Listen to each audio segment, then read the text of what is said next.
வாழ்க வளமுடன். நமது மாண்புமிக்க மாநிலங்களவை உறுப்பினர் மாண்புமிகு திரு சிவா ஐயா அவர்களுக்கு ஆழியார் அறிவு திருக்கோயிலின் சார்பாக சிறப்பு செய்யப்படுகிறது. சிறப்பு செய்வதற்கு ஆழியார் அறிவு திருக்கோயில் அறங்காவலர் ஆறுசாமி ஐயா அவர்களை அன்புடன் அழைக்கிறோம். திருச்சி சிவா ஐயா அவர்களுக்கு சிறப்பு செய்யப்படுகிறது. மூத்த மகன் விநாயகம் சிவாவின் மூத்த மகன் இளைப்பாற வழி செய்தார். இளைய மகன் ஆறுசாமி மரியாதை செய்கிறார்.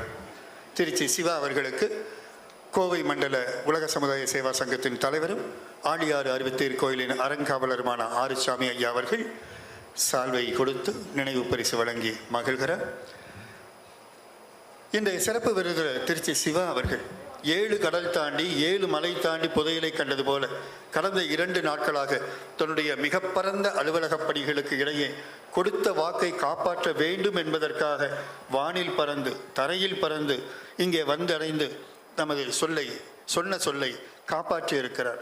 சொன்ன சொல் தவறாத தனது நேர்மையை பலமுறை நிரூபித்தாலும் இன்று மீண்டும் இந்த அரங்கில் நிரூபித்த திரு சிவா அவர்களை உரை தொடங்கும் முன்பே அனைவரும் மனதார வாழ்த்துவோம். நண்பர் திருச்சி சிவா அவர்கள் வாழ்க வளமுடன். நண்பர் திருச்சி சிவா அவர்கள் வாழ்க வளமுடன். நண்பர் திருச்சி சிவா அவர்கள் வாழ்க வளமுடன். வாழ்க வளமுடன். வாழ்க வளமுடன். வாழ்க வளமுடன். ஐயா அவர்கள் குற்றவாளி கூண்டில் சாக்ரட்டிஸ், தலைநகரில் தமிழன் குரல் என்ற பல படைப்புகளுக்கு சொந்தக்காரர். மாண்புமிகு திருச்சி சிவா ஐயா அவர்கள் திருநங்கைகளின் உரிமைகள் மசோதா 2014 தனியார் மசோதாவை அறிமுகப்படுத்தி வரலாறு படைத்தவர். நன்முறையில் தனிமனிதன் வழக்காற்றால் நாட்டினிலும் வீட்டினிலும் அமைதி ஓங்கும், இன்பமே ஓங்கும். அவ்வகையில் வீட்டில் அமைதி ஓங்க திருச்சி சிவா எம்பி அவர்களை மாண்புமிக்க மனைவி எனும் தலைப்பில் விழா பேரூரை வழங்க அன்புடன் அழைக்கிறோம். திருச்சி மலைக்கோட்டை சிங்கம் டெல்லி செங்கோட்டை வரை கர்ஜிக்கும். திருச்சி தலைமகன் தலைநகரில் கோலோச்சியது 20 ஆண்டுகளுக்கு மேல். காவிரி மண்டபத்தில் நீரருந்தி நாடாளுமன்றத்தில் மழையாய் பொழிபவர், கருத்து மழை பொழிந்து பலரை உறக்கத்திலிருந்து எழுப்பியவர் பாராளுமன்றத்தில். எனவே பெஸ்ட் பார்லிமெண்டேரியன் விருதை பெற்றவர். வினாக்களை எழுப்புவதும் விவாதங்களில் பங்கேற்பதும் இவருக்கு விருப்பமான விளையாட்டு. 484 விவாதங்கள், 701 வினாக்களை உரிமை குரலாய் உயர்த்தி ஒலித்தவர். உலக சமாதானத்தை உயிர் மூச்சாக கொண்ட அருட்தந்தையின் அரங்கத்தில் உலக சமாதான தூதுவர் விருது பெற்ற உலகம் சுற்றிய வாலிபனாக திரு சிவா அவர்கள் இங்கே நம் அமர்ந்திருக்கிறார். எழுதுவதும் படிப்பதும் இசைப்பதும் இனிய பொழுதுபோக்குகள். மனைவியோடு பேசுங்கள் என மனைவியின் மாண்பு குறித்து இவர் தீட்டிய மடல் பலரது மனங்களில் கல்வெட்டாய் பதிந்தன, கண்ணீரை சொரிந்தன. அரசியல் மேடைகளில் சிங்கமாக உலா வருபவர் அவ்வப்போது இலக்கிய கூட்டங்களில் இளைப்பாறுவதுண்டு. அப்போது இளைப்பாறியவர் இப்போது மனைவியின் மாண்பு குறித்து முளைப்பாரி தெளிக்க வருகிறார். வணங்கி வரவேற்கிறோம்.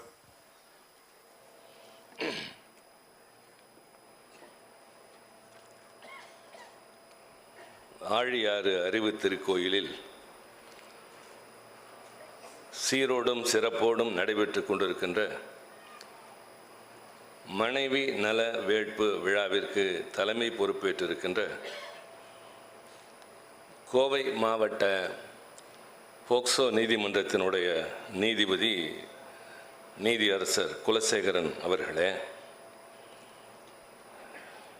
இந்த விழாவிலே சிறப்பு தம்பதியர்கள் என்று பங்கேற்றிருக்கின்ற அன்பிற்கினிய திரு விநாயகம் அவர்களே, திருமதி மீனாட்சி விநாயகம் அவர்களே, நித்யானந்தம் அவர்களே, அனிதா நித்யானந்தம் அவர்களே, மஞ்சுநாத் கிருஷ்ணசாமி அவர்களே, மகேஸ்வரி மஞ்சுநாத் அவர்களே, திருமதி சாந்தி குலசேகரன் அவர்களே, எனக்கு முன்னதாக இங்கே நீண்ட நேரம் உங்கள் முன்னால் இந்த கூட்டத்தில் இருப்பவர்களுக்கு பல்வேறு கோணங்களில் பல செய்திகளை வழங்கி அமர்ந்திருக்கின்ற என்னரும் நண்பர், இன்றைக்கு இலக்கிய துறையிலே மேடையில் உரையாற்றுகிறவர்கள் அடுத்தவர்களுடைய மனதிலே கருத்துக்கள் நிலைத்து நிற்கின்ற அளவிற்கு உரையாற்றுகிறவர்களின் எண்ணிக்கை குறைந்து வருகின்ற நேரத்தில் அந்த குறையில்லாமல் தமிழ்நாடு முழுவதும் வலம் வருகின்ற மரபின் மைந்தன் முத்தையா அவர்களே, பெரும் மரியாதைக்கும் போற்றுதலுக்கும் உரிய கவிஞர் சிற்பி பாலசுப்ரமணியம் ஐயா அவர்களே, வரவேற்புரை ஆற்றியிருக்கின்ற அறங்காவலர் பச்சையப்பன் அவர்களே, முன்னதாக இங்கே உரையாற்றியிருக்கக்கூடிய பேராசிரியர் பெருமாள் அவர்களே, நன்றியுரை ஆற்றக்கூடிய சின்னசாமி அவர்களே, இந்த நிகழ்ச்சியிலே இவ்வளவு திரளாக பங்கேற்றிருக்கின்ற தமிழ் பெருங்குடி மக்களே, பெரியோர்களே, தாய்மார்களே, உங்கள் அனைவருக்கும் அன்பான வணக்கம். எனக்கு முன்னாலே உரையாற்றியவர்கள் குறிப்பிட்டிருக்கிறார்கள், உங்களுக்கும் தெரிந்ததுதான். இந்த நிகழ்ச்சியில் நான் கலந்து கொள்வதற்கு என்னிடம் செல்லிடப்பேசியில்தான் கேட்டார்கள். நான் இசைவு தெரிவித்தேன். 2 காரணங்கள். இது அருள்நிதி ஐயா வேதாத்திரி மகரிஷி அவர்களுடைய மனைவி அவர்களுடைய பிறந்தநாள் விழா. அவர்கள் சொல்லுகிற போது உலகத்தில் எல்லா தினங்களும் இருக்கின்றன. அன்னையர் தினம் இருக்கிறது, தந்தையர் தினம் இருக்கிறது, காதலர் தினம் இருக்கிறது. மனைவிக்கென்று ஒன்று இல்லை. அதனாலே இந்த நாடினை அருள் தந்தை அவர்கள் குறிப்பிட்டு அதை விழாவாக நடத்தி வருவது பழக்கம், நீங்கள் வர வேண்டும் என்றார்கள். இசைவு தெரிவித்தேன். ஆனால் எதிர்பாராமல் ஒரு நாடாளுமன்ற குழுவினுடைய முக்கியமான கூட்டத்தொடர் அல்லது கூட்டத்தொடரில் ஒரு சுற்றுப்பயணம் நடைபெற்று கொண்டிருக்கின்றது. அதில் நானும் ஒரு உறுப்பினர். உயிர் காக்கின்ற, உயிருக்கு அச்சம் விளைவிக்கின்ற வியாதிகளாகிய இதய நோய் மற்றும் புற்றுநோய் இவற்றுக்கான மருந்துகள் மிக அதிக அளவில் விற்கிற காரணத்தால் சராசரி மனிதர்களுக்கு அவை கிட்டுவதில்லை, அவர்களாலே அந்த சிகிச்சையை பெற முடியவில்லை என்ற ஆதங்கத்தை எப்படி தீர்ப்பது என்பதும், இன்றைக்கு இந்தியாவில் இருக்கிற நதிகள் அனைத்தும் வறண்டு கொண்டிருக்கிறதே, அதை மீண்டும் முன்பிருந்த நிலைக்கு எப்படி கொண்டு வருவது என்ற 2 முக்கியமான பொருள் குறித்து இந்த சுற்றுப்பயணத்தை நாங்கள் மேற்கொண்டிருக்கிறோம். எப்பொழுதுமே நான் எந்த பணியையும் ஏற்றுக்கொண்டால் எந்த காரணத்தை சொல்லியும் அதில் கலந்து கொள்ளாமல் இருப்பது இல்லை. குறிப்பாக இது போன்ற பொதுமக்கள் கலந்து கொள்கின்ற நிகழ்ச்சிக்கு இசைவு தெரிவித்தால் என்ன நேர்ந்தாகிலும் அந்த இடத்திற்கு சென்று சேருவது என்பதை நான் கலைஞரிடம் கற்றுக்கொண்டவன். இந்த குழு கூட்டம் வந்ததற்கு பின்னால் இன்றைக்கு காலையில் அது சென்னையில் நடைபெற்று கொண்டிருக்கிறது. நேற்றும் இருந்தது. அதற்கு முன்னால் கேரள மாநிலம், நாளை ஆந்திர மாநிலம். எனக்கு பெரிய குழப்பம். இதற்கும் வந்தாக வேண்டும், எனக்கு விளைவு அது, அதில் கலந்து கொள்ளாக வேண்டும், அது கடமை. 2இல் எதை செய்வது என்று மனதிற்குள் ஒரு போராட்டம். பின்னர் நான் எப்படி முடிவெடுத்தேன் என்றால் 2 அடிப்படையில். 1, அந்த கூட்டத்தில் நான் இல்லை என்றாலும் அது நடக்கும். குழுவின் மற்ற உறுப்பினர்கள் இருக்கிறார்கள். இங்கே நான் தான் சிறப்புரை ஆற்ற வேண்டும் என்று அழைத்திருக்கிற போது நான் வராவிட்டால் அது சரியாக இருக்காது என்ற காரணத்தால் நேற்று இரவு 1:30 மணிக்கு உறங்கி காலையில் 4:30 மணிக்கு எழுந்து விமானம் பிடித்து விமான நிலையத்திலேயே கிடைத்ததை சாப்பிட்டு நேராக இங்கு வந்திருக்கிறேன். இப்பொழுது மறுபடி நான் ஆந்திர மாநிலத்திற்கு சென்னை சென்று செல்வதா, ஹைதராபாத் சென்று செல்வதா அல்லது திருச்சி சென்று செல்வதா என்ற யோசனையில் இருக்கிறேன். அதற்கும் நான் ஒரு சரியான முடிவெடுப்பேன். இந்த முடிவெடுத்ததற்கு இன்னொரு காரணம் இருக்கிறது. குழப்பமான நேரங்களில் நான் பல இடங்களில் திருமண விழாக்களில் சொல்லியிருக்கிறேன், மெத்த படித்தவர்கள், பல்கலைக்கழகங்களில் பல பட்டம் பெற்றவர்கள், ஐயா சிற்பியை போன்ற அனுபவம் பெற்றவர்கள், மரபின் மைந்தன் முத்தையா அல்லது இங்கே உரையாற்றிய விநாயகம் போன்றவர்கள் பல பேர் இருக்கிறீர்கள். நான் உட்பட. நான் சட்டம் படித்திருக்கிறேன், IAS தேர்வு எழுதியிருக்கிறேன். ஆனால் சில நேரங்களில் குழப்பம் ஏற்படுகிற போது அதற்கு தீர்வு கிடைக்காமல் தத்தளித்திருக்கிறோம். என் வாழ்க்கையின் பல குழப்பமான நேரங்களில் எனக்கு சரியான வழிகாட்டியது பள்ளிக்கூடம் பக்கமே போகாத என் தாய், பள்ளி படிப்பை கூட முடிக்காத என் மனைவி.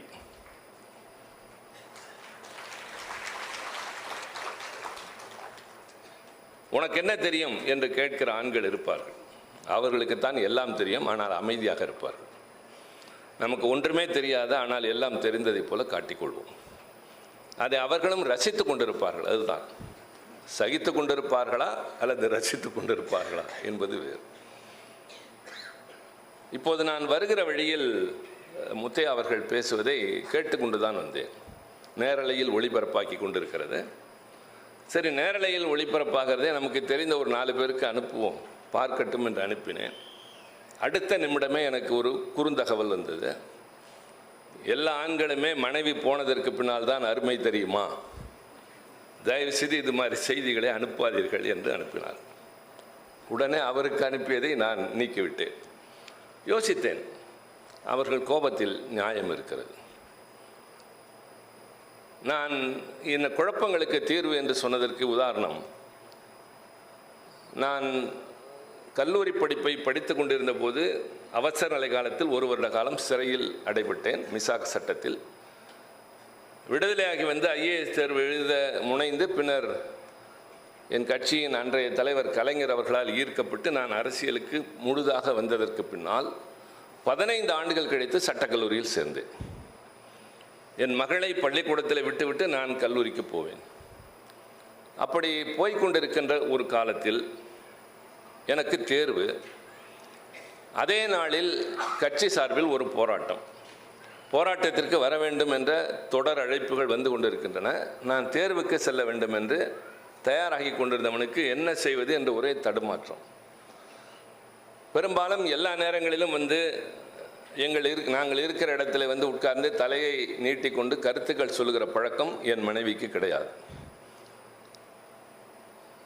அன்றைக்கு கேட்டால், என்ன ரொம்ப குழப்பம், ஏதோ யோசித்து கொண்டே இருக்கிறீர்களே என்று. இந்த அக்பர் கதை சொல்வார்களே, அதே போல பீர்பால் கதை. சொன்ன, ஒன்றுமில்லை, இன்றைக்கு தேர்வு இருக்கிறது, போராட்டம் வேறு நடக்கிறது, எங்கே செல்வது என்று புரியாமல் 2 ஒரே நேரத்தில் என்று சொன்னேன். அடுத்த கேள்வி, நீங்கள் படித்துவிட்டு வழக்கறிஞர் பணி ஆற்றப் போகிறீர்களா? இல்லை, ஒரு விருப்பத்திற்காக படிக்கிறேன். உங்கள் வாழ்க்கை என்பது அரசியல் தானே, அப்படி என்றால் இந்த பக்கம் தானே போக வேண்டும் என்று சொன்னார். படிச்சென்று ஒரு வெளிச்சம் கிடைத்தது.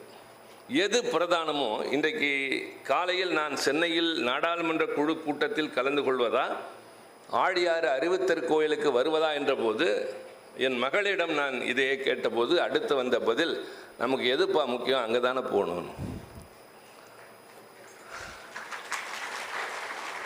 தமிழ்நாட்டை சார்ந்த இவ்வளவு பேர் குழுமி இருக்கிற ஒரு இடத்திற்கு வருவதை விட்டு நான் இல்லாவிட்டாலும் நடக்கக்கூடிய ஒரு கூட்டத்தில் நான் இருந்தால் நான் சரியாக சிந்திக்கிற பாதையில் செல்லவில்லை என்று பொருள். ஆக பெண்கள் என்பவர்கள் அது யாராக வேண்டுமானாலும் இருக்கலாம், கூர்மையான அறிவு உடையவர்கள். இங்கு இருக்கிற யாருக்கும் மறுப்பு இருக்காது. ஐயா விநாயகம் அவர்கள் உங்களுக்கு பயிற்சி எல்லாம் கொடுத்தார். எனக்கு ஒரு மன நிறைவு. நான் விமானத்திலிருந்து இறங்கி வெளியே வந்த உடனேயே செய்தியாளர்கள் சந்தித்து கேட்ட முதல் கேள்வி, கொல்கத்தாவிலே நடந்ததை போல திருச்சியிலும் நடந்திருக்கிறதே, அது பற்றி நீங்கள் என்ன நினைக்கிறீர்கள் என்று கேட்டார்கள். இதில் நான் நினைப்பதற்கு ஒன்றுமே இல்லை. திருச்சி, கொல்கத்தா அல்லது மும்பை என்று இல்லை, உலகின் எந்த மூலையில் இப்படி ஒரு அவலம் நிகழ்ந்தாலும் அதை கண்டிக்க வேண்டும் என்று சொன்னேன். போக்சோ நீதிபதி உட்கார்ந்திருக்கிறார். சட்டங்களை கடுமையாக்குங்கள் என்று சில பேர் சொல்கிறார்கள்.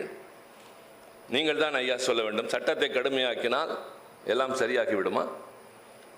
கொலை செய்தால் அதற்கு பெரிய தண்டனை இருக்கிறது, மரண தண்டனை இருக்கிறது.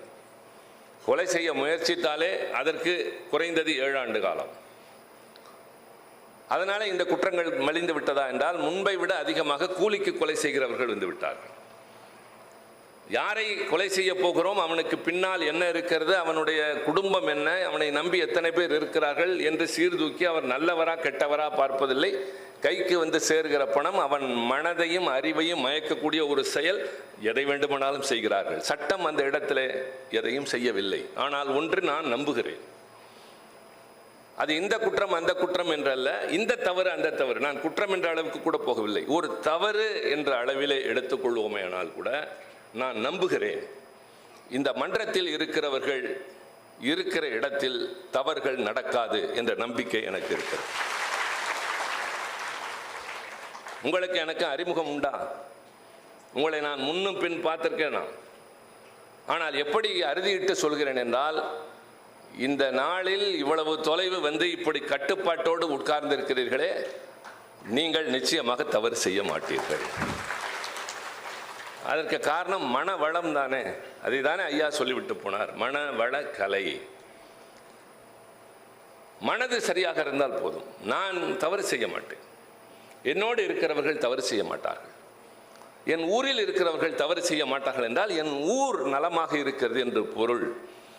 நானே என்னை திருத்திக் கொள்ளாமல் ஊரை பார்த்து குறை சொல்கிறேன் என்று சொன்னால் நான் குற்றம் செய்கிறேன் என்றுதான் பொருள். ஆக மனிதனுடைய மனம் செம்மைப்படுகிற போதுதான் நாட்டில் நடக்கிற அவலங்கள் குறையும், குற்றங்கள் குறையும். அதுவரை சட்டங்களினால் எந்த பலனும் கிடையாது. போர் நிறுத்தம் வேண்டும் என்கிறார்கள், உலக அமைதி வேண்டும் என்கிறார்கள், பேசிக்கொண்டுதான் இருக்கிறார்கள். முதலாக போரை தவிர்க்க வேண்டும் என்பதற்கு நாசூக்காக அழகாக அதற்கான வழிமுறையை சொன்னது தமிழன் தான். உக்ரைன் போர் தொடங்கி 2 ஆண்டுகளுக்கு மேலாகிவிட்டது. அறிவுத்திருக்கோயிலில் அமர்ந்திருக்கிற எத்தனை பேர் கவலைப்படுகிறோம்? இஸ்ரேல் பாலஸ்தீனம் போர் தொடங்கி சற்றேறக்குறைய ஓராண்டாக போகிறது. போன உயிர்கள் எத்தனை? உணவில்லாமல் தவிக்கின்ற பச்சிளம் குழந்தைகள் எத்தனை? நமக்கு அதை பற்றி கவலை இல்லை என்பதை விட நமக்கு ஏதாவது ஒன்று நேர்கிற வரை அதை பற்றி கவலைப்படுவதில்லை. ஆக மனிதனை மனிதன் நேசிக்க வேண்டும் என்கிற அடிப்படை குணம் எங்கே வருகிறதோ அது கொண்டாடப்பட வேண்டிய இடம். இங்கே சமயம் சார்ந்த எந்த கருத்தும் இங்கே உலவவில்லை. யாரும் அவரும் அதை சொல்லித்தரவில்லை, மற்றவர்களும் சொல்லவில்லை. தந்தை பெரியார் அவர்களை ஏற்றுக்கொண்ட 2 பேரில் ஒன்று குன்றக்குடி சன்னிதானம் அவர்கள், அடுத்து ஐயா அருள் தந்தை அவர்கள். காரணம், சொல்லுகிற முறை வேறாக இருக்கலாம், ஆனால் சொல்லுகிற கருத்து ஒன்று என்று என்கிற போது அதை ஏற்றுக்கொண்டாக வேண்டும் என்ற ஒரு அணுகுமுறை. அதுபோல இந்த மனம் என்பதுதான் எல்லாவற்றிற்கும் காரணமாக இருக்கிறது. அதை செம்மைப்படுத்த வேண்டும். எங்கே? இந்த இடத்திற்கு அழைத்தா, ஆழியாருக்கு வந்தா, ஆழியாரில் ஒன்று திரண்டா, திரு விநாயகம் அவர்கள் சொன்னதைப் போல மூச்சை உள்ளிழுத்து வெளியே விட்டு, அது உடற்பயிற்சி, மன பயிற்சி எல்லாம் சரி, அது அல்ல. வீட்டில் இருக்கிற குழந்தைகளில் ஆரம்பிக்க வேண்டும். இது பள்ளிகளிலே தொடங்க வேண்டும். இது நான் செல்லுகிற பள்ளிகளுக்கும் கல்லூரிகளுக்கும் சொல்வதே, பாட நேரங்களில் தயவு செய்து 10 நிமிடத்தை ஒதுக்குங்கள். தேர்வுக்கான புத்தகத்தை ஒதுக்கி வையுங்கள். வாழ்க்கையையும் சமுதாயத்தையும் பற்றி அந்த பிள்ளைகளுக்கு சொல்லிக் கொடுங்கள். நம்மை சுற்றி என்ன நடக்கிறது, இது பற்றி உன் கருத்து என்ன? பேச வையுங்கள், சிந்திக்க வையுங்கள். அவர்களுக்கு குழப்பம் எழுப்புகிற போது அதை தீர்த்து வையுங்கள். உங்களிடம் படித்து வெளியே செல்கிற மாணவன் எதிர்காலத்தில் ஒரு மிகச்சிறந்த குடிமகனாக அல்ல, உலகத்திற்கு வழிகாட்டுகிறவனாக மாறுவான். அதை செய்வதில்லையே. தவறாக யாரும் கருதிவிடக்கூடாது. முன்பெல்லாம் பத்திரிகையில் ஆசிரியர்கள் இருந்தார்கள், பள்ளிக்கூடத்தில் ஆசிரியர்கள் இருந்தார்கள். இப்போது நான் பெரும்பாலும் தமிழில் பேசுகிற போது ஆங்கிலம் பேசுவதில்லை. ஆனால் ஒரு உதாரணத்திற்காக சொல்லுகிறேன். There were editors once upon a time, but now there are only employees. அதை ஒரு வேலையாக கருதுகிறார்களே தவிர அதை உணர்வாக, கடமையாக, நான் எழுதுவதுதான் சரி, என் மனதிற்கும் நாட்டுக்கும் ஏற்றது, இல்லை என்றால் என் பேனாவை வைத்துவிட்டு நான் வெளியேறுவேன் என்று சொன்னவர்கள் எத்தனை பேர் இருக்கிறார்கள்? அது மாதிரி பயிற்சி தரப்போகிறவர்கள் முதலில் தாங்கள் பணியாற்றுகிறோம் என்பதை மறந்து இந்த எதிரே இருப்பவர்களை சீர்படுத்த வேண்டும் என்று கிளம்பினாலே போதும். ஆனால் அது நடப்பது இல்லை. நான் சொன்னேன், போர் கூடாது என்று சொல்வதற்கு மூலமாக இருந்தவன் தமிழன் என்று சொன்னோம். ஆனால் தமிழனை போல போரிட்டவன் எவனுமே இல்லை. காரணம், அவனே அதை பின்பற்றியது இல்லை. உலகமெங்கிலும் வரலாற்றை நீங்கள் புரட்டி பார்ப்பீர்களே, ஆனால் சேர சோழ பாண்டியர்கள் என்ற மூவேந்தர்கள் ஒரு தனிப்பெரும் பலத்தோடும் நிலைத்து நிற்கிற வரலாற்றை ஒரு சிலர் உருவாக்கிவிட்டு போயிருக்கிறார்கள். சோழ பேரரசிலும் பாண்டிய சேர பேரரசிலும் இருந்த அத்தனை பேரும் சரித்திரத்தில் இடம்பெறவில்லை. சில பேருடைய செயல்கள் நிலைத்து நிற்கின்றன. உலகை வென்றவன் அலெக்சாண்டர் இந்தியா வரைக்கும் வந்தான், தமிழகத்திற்குள் வர முடியவில்லை. அசோக பேரரசு இந்தியா முழுவதும் ஆண்டது, தமிழகம் அவன் கட்டுப்பாட்டுக்குள்ளே வரவில்லை. இப்படி ஒவ்வொன்றாக சொல்லிக்கொண்டே போகலாம். மௌரியம், குப்தர்கள் என்று தமிழ்நாடை மட்டும் யாரும் வெல்ல முடியாத அளவிற்கு இருந்திருந்தாலும் சேரனும் சோழனும் பாண்டியனும் சேர்ந்து போர் தொடுத்ததாக எங்காவது நீங்கள் படித்திருப்பீர்களா? ஐயா தான் சொல்ல வேண்டும். அவர்கள் ஒருவருக்கொருவர் போரிட்டு கொண்டிருந்தார்களே தவிர 3 பேரும் சேர்ந்திருந்தால் அலெக்சாண்டரை அங்கே சென்று வென்றிருப்பார்கள்.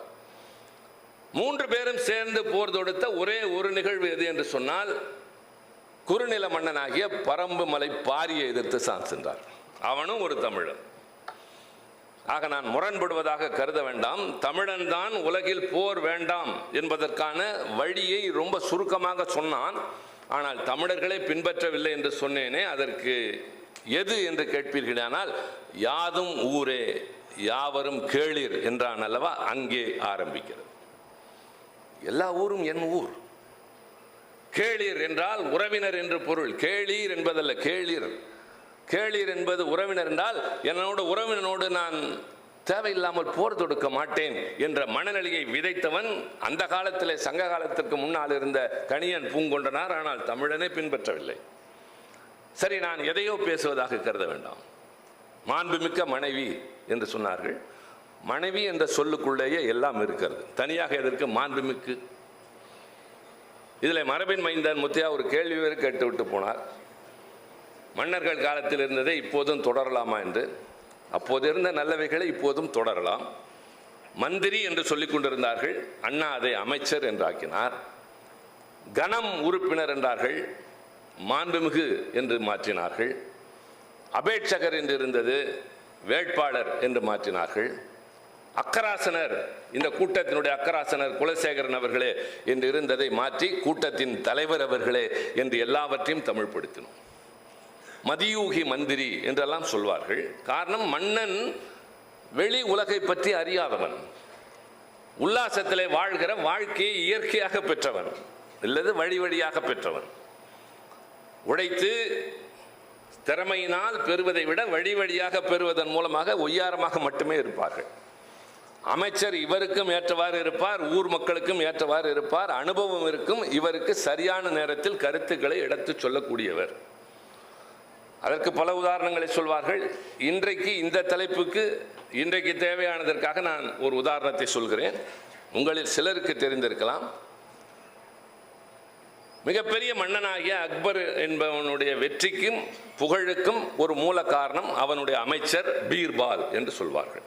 பீர்பால் கதைகள் என்பதெல்லாம் சின்ன சின்ன நூல்களாக வந்திருக்கும். பிள்ளைகளுக்கு அதையெல்லாம் வாங்கி கொடுங்கள்.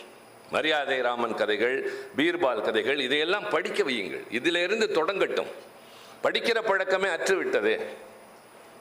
ஒரு வீட்டுக்கு போனால் 4 பேர் இருந்தால் 4 பேர் கையிலும் செல்லிடப்பேசி. தலை குனிந்து நடக்காதீர்கள் என்று சொன்ன காலம் போய் தலை கவிழ்ந்து உட்கார்ந்திருக்கிற காலமாக மாறிவிட்டது. ஒரு பயணத்தில் காரில் 5 பேர் கிளம்பினால் ஒருவருக்கொருவர் பேசிக்கொள்வது 5 மணி நேர பயணத்தில் அரை மணி நேரம் இல்லை என்கிற அளவிற்கு இதெல்லாம் நம்ம ஈர்த்து இருக்கிறது. குழந்தைகள் அழுதால் கையிலே செல்லிடப்பேசியை கொடுக்கிறார்கள். உணவு ஊட்ட நிலாவை காட்டி தாலாட்டு பாடிய கதை சொல்லிய தாய்கள் எல்லாம் மாறி கையில் செல்லிடப்பேசியை கொடுத்து விட்டு இவர்கள் இன்னொரு செல்லிடப்பேசி எடுத்துக்கொள்கிறார்கள். ஆக படிக்கிற பழக்கம் போய்விட்டது. அது படிக்கிற போதுதான் எனக்கு ஐயாவை பற்றி தெரியும். நானும் மரபின் மைந்தன் முத்தியாவும் பேசி கொண்டிருந்தோம். அது எங்கள் 2 பேருக்கு மட்டுமே தெரிந்தது. அப்படியே இருக்கட்டும். அவரை பற்றி தான் நல்லதைத்தான் பேசிக் கொண்டிருந்தோம். படிக்கிற பழக்கம்தான். இப்போது கூட நீங்கள் நான் வந்த வாகனத்தில் பார்க்கலாம். நான் உட்கார்ந்த இடத்திற்கு மேல் நிறைய நூல்கள் இருக்கும். விமானத்தில் படிக்கிறேன், நேரம் கிடைக்கிற போதெல்லாம் படிக்கிறேன். படிக்க படிக்கத்தான் அறியாமை அகல்கிறது, அறிவு வளர்கிறது, சிந்தனை கூர்மையாகிறது, எதையாவது சரியாக செய்ய வேண்டும் என்று வருகிறது. அது மாதிரி அமைச்சராக அல்லது மன்னனாக இருந்த அக்பர் என்பவர் புகழ் பெற்றிருந்தாலும் அதற்கு முக்கிய காரணம் தனியாக அவருக்கு ஆலோசனை சொல்கிற, நீ செய்கிற தவறு, இதை செய்தால் சரியாக இருக்கும், இதை மக்கள் விரும்புகிறார்கள் என்று அறிந்து சொல்லக்கூடியவர் அமைச்சர் என்பவர். அந்த பீர்பாலை பற்றி நிறைய கதைகள் சொல்வார்கள். ஒரு முக்கியமான கதை, அந்த பீர்பாலை அடிக்கடி சோதனைக்கு உள்ளாக்குவது அக்பருக்கு வாடிக்கை. அறிவாளிகளை சோதனைக்கு உள்ளாக்குவதுதான் ஆட்சியாளர்களுக்கு இயற்கை என்றெல்லாம் மரபு ரீதியாக சொல்வார்கள். அது மன்னர்களுக்கு ரொம்ப இயற்கை. பல சோதனைகளை வைத்து அவர் வெல்வார். ஒரு நாள் அவரை அழைத்து அக்பர் வைத்தது ஏதோ அவருக்கு உரைத்தது அல்லது தோன்றியது, பீர்பால் எதை சொன்னாலும் செய்கிறாய், நீ மற்றவர்களெல்லாம் பேசுகிறார்கள், நான் உன்னை ரொம்பவும் பாராட்டுவதாக, அதனால மற்ற அமைச்சர்கள் சொன்னதை உன்னை செய்ய சொல்கிறேன், என்ன சொல்லுங்கள். 1 வார கால அவகாசம் தருகிறேன். பால் கறக்கிற ஒரு காளை மாடு வேண்டும். அறிவு இருக்கிறதா அரசே? கேட்க முடியுமா? மன்னனிடம் கேட்டு அடுத்த நிமிடம் என்ன நடக்கும்? அமைதியாக இருக்கிறார். 1 வார காலத்திற்குள் நீ அதற்கு சரியான அளவிற்கு என் சந்தேகத்தை தீர்க்க வேண்டும். அப்படி காளை மாடு தரவில்லை என்றால் காலம் முழுவதும் சிறையில் இருக்கலாம் அல்லது தலை கொய்யப்படும். இதற்கு இவ்வளவு பெரிய தண்டனையா? கேட்கவில்லை. போகிறார், யோசிக்கிறார், யோசித்துக் கொண்டே இருக்கிறார். 5 நாட்கள் ஆகின்றன. 6வது நாளுக்கு முன்தினம் இரவு நீண்ட நேரம் விழித்திருக்கிறார் பீர்பால். தீர்வு இல்லை. யோசித்து பார்க்கிறார், எப்படி இதை தீர்ப்பது? அப்போதான் மனைவி வருகிறாள். யாரை போல்? என் மனைவி தேவிகா ராணியை போல். எப்போதாவது தான் வருவாள். வருகிற போதே கேள்வி, என்ன குழப்பம், யார் தொல்லை செய்தார்கள்? நான் ஒன்றுமே செய்யவில்லை, நான் உள்ளே தானே இருந்தேன் என்று சொல்லிக்கொண்டே வருவாள். அது மாதிரி இந்த அம்மையார் பீர்பாலின் மனைவி வந்து கேட்கிறார், இது நாள் வரை காணாத குழப்பத்தை உங்கள் முகத்தில் காணுகிறேன், உங்கள் செயலில் காணுகிறேன். மனைவி என்ற முறையிலே பகிர்ந்து கொள்ளுங்கள் தயவு செய்து. என்ன உங்களை இப்படி வாட்டுகிறது? ஒன்றுமில்லை, இன்னொரு 1 நாள் தான் அவகாசம் இருக்கிறது. பால் கறக்கிற காளை மாடு கேட்டிருக்கிறார் மன்னர். தரவில்லை என்றால் தலை கொய்யப்படுமாம் அல்லது காலமெல்லாம் சிறையில் இருக்க வேண்டுமாம். என்ன செய்வது? உங்களுக்கும் பிள்ளைகளுக்கும் என்ன செய்யலாம் இதெல்லாம் யோசித்து கொண்டிருக்க என்றவுடன் ஒரு நல்ல மனைவியின் இலக்கணத்திற்கேற்ப என்ன சொல்கிறார் என்றால், அமைதியாக உறங்க செல்லுங்கள், நாளை பொழுது நல்ல பொழுதாக விடியும். இந்த வார்த்தைக்கு இருக்கிற வலிமை தெரியுமா? ஒருவரிடம் உதவி கேட்டு போகிறோம், நான் எங்கே போவது? இல்லை என்று சொல்வதை விட உதவலாம் என்று நினைக்கிறேன், கவலைப்படாதீர்கள், உங்கள் கவலை தீரும் என்று சொல்லி தோளிலே தட்டி கொடுத்தால் போதும், ஒரு ஊக்கம் பிறக்கும். நல்ல சொல், ஒரு ஆறுதல். ஊக்கம் தரக்கூடியதை போல எதுவுமே கிடையாது. முத்தையா நல்லாக பேசுகிறார், ஐயா நன்றாக எழுதுகிறார் என்பது ஒரு ஊக்கம், புதிதாக ஒன்றுமில்லை. நான் பேசினால் யாராவது பாராட்டினால் அதுதான் எனக்கு உற்சாகம். அதுபோல் அந்த அம்மையார் கடமை உணர்வோடு சொல்கிறாள், அமைதியாக உறங்கச் செல்லுங்கள், நாளைய பொழுது நல்ல பொழுதாக விடும். இது ஆர்வம் அல்ல, ஒரு ஆறுதல். மறுநாள் காலை பொழுது விடுவதற்கு முன்பாகவே அதிகாலை நேரத்தில் அந்த அம்மையார் ஒரு மூட்டை நிறைய துணிகளை எடுத்துக்கொண்டு அரண்மனைக்கு பக்கத்தில் இருக்கிற ஒரு குளத்திலே போய் துணிகளை நனைத்து அடித்தடித்து துவைக்கிறார். இந்த சத்தம் கேட்டு மன்னனுக்கு உறக்கம் கலைகிறது. எட்டி பார்க்கிறார், இது பொதுக்குளம் அல்ல, யார் நீ, இங்கே ஏன் வந்தாய், இந்த நேரத்தில் ஏன் என் உறக்கத்தை கலைக்கிறாய் என்ற போது அந்த பெண் சொல்கிறாள், மன்னா மன்னியுங்கள், வீட்டில் என் கணவனுக்கு குழந்தை பிறந்திருக்கிறது. அவர் உறங்குகிற நேரத்திலே தான் நான் அவருடைய துணிகளையும் பிள்ளையின் துணிகளையும் துவைத்தாக வேண்டும். உங்கள் உறக்கத்தை குலைத்ததற்கு மன்னியுங்கள். நீ யார்? பீர்பாலுடைய மனைவியா? ஆம். மறுநாள் அவை கூடியவுடன் மன்னன் பீர்பாலை அழைத்து சொன்னான், உன் வெற்றிக்கு காரணம் நீ என்று எண்ணினேன், உன் மனைவி என்று இன்று காலை புரிந்து கொண்டேன். காரணம், மன்னன் கோபத்தோடு கேட்கிறான், எந்த நாட்டிலே ஆண்மகன் பிள்ளை பெறுவான் என்கிற போது அவள் பதில், எந்த நாட்டிலே காளை மாடு பால் கறக்குமோ அங்கேதான் ஆண்மகனும் பிள்ளை பெறுவான். இவ்வளவு துணிச்சல் யாருக்கு? அதிர்ந்து பேசாத பீர்பாலின் மனைவிக்கு, அனாவசியமாக கருத்து சொல்லாத அவருடைய துணைவியாருக்கு. ஆக மூளை இருக்கிறது, அதை அனாவசியமாக அவர்கள் காட்டிக்கொள்வதில்லை. வீட்டுக்குள்ளே அடைந்து கிடப்பார்கள் என்பார்கள், அதெல்லாம் கிடையாது, சிந்தித்து கொண்டே இருப்பார்கள். நான் பெண்களை போற்றுகிறவன், பெண்களை புரிந்து கொண்டவன், பெண்களைப் போல அறிவாளி யாருமே கிடையாது. அதை ஏற்றுக்கொள்கிறவன் தான் நான். ஒரு உலக மகளிர் தினம் மார்ச் 8ஆம் தேதி விழாக்கள் நடக்கின்றன. அதிலெல்லாம் பார்த்தால் பெண்களாகவே உட்கார்ந்திருப்பார்கள். ஏன் எங்களை சேர்க்கக்கூடாதா? நாங்கள் வந்தால் நல்லது பேச மாட்டோமா? எங்களிடம் எல்லாம் சண்டை போடுகிறீர்களே தவிர ஏன் எங்களை சேர்ப்பதில்லை? இப்பொழுது நாடாளுமன்றத்திலே சில குழுக்களுக்கு உறுப்பினர்களை நியமிக்க வேண்டும். அதில் SC ST ஆதி திராவிடர் மலைவாழ் பழங்குடியினருக்கு என்று ஒரு குழு இருக்கிறது.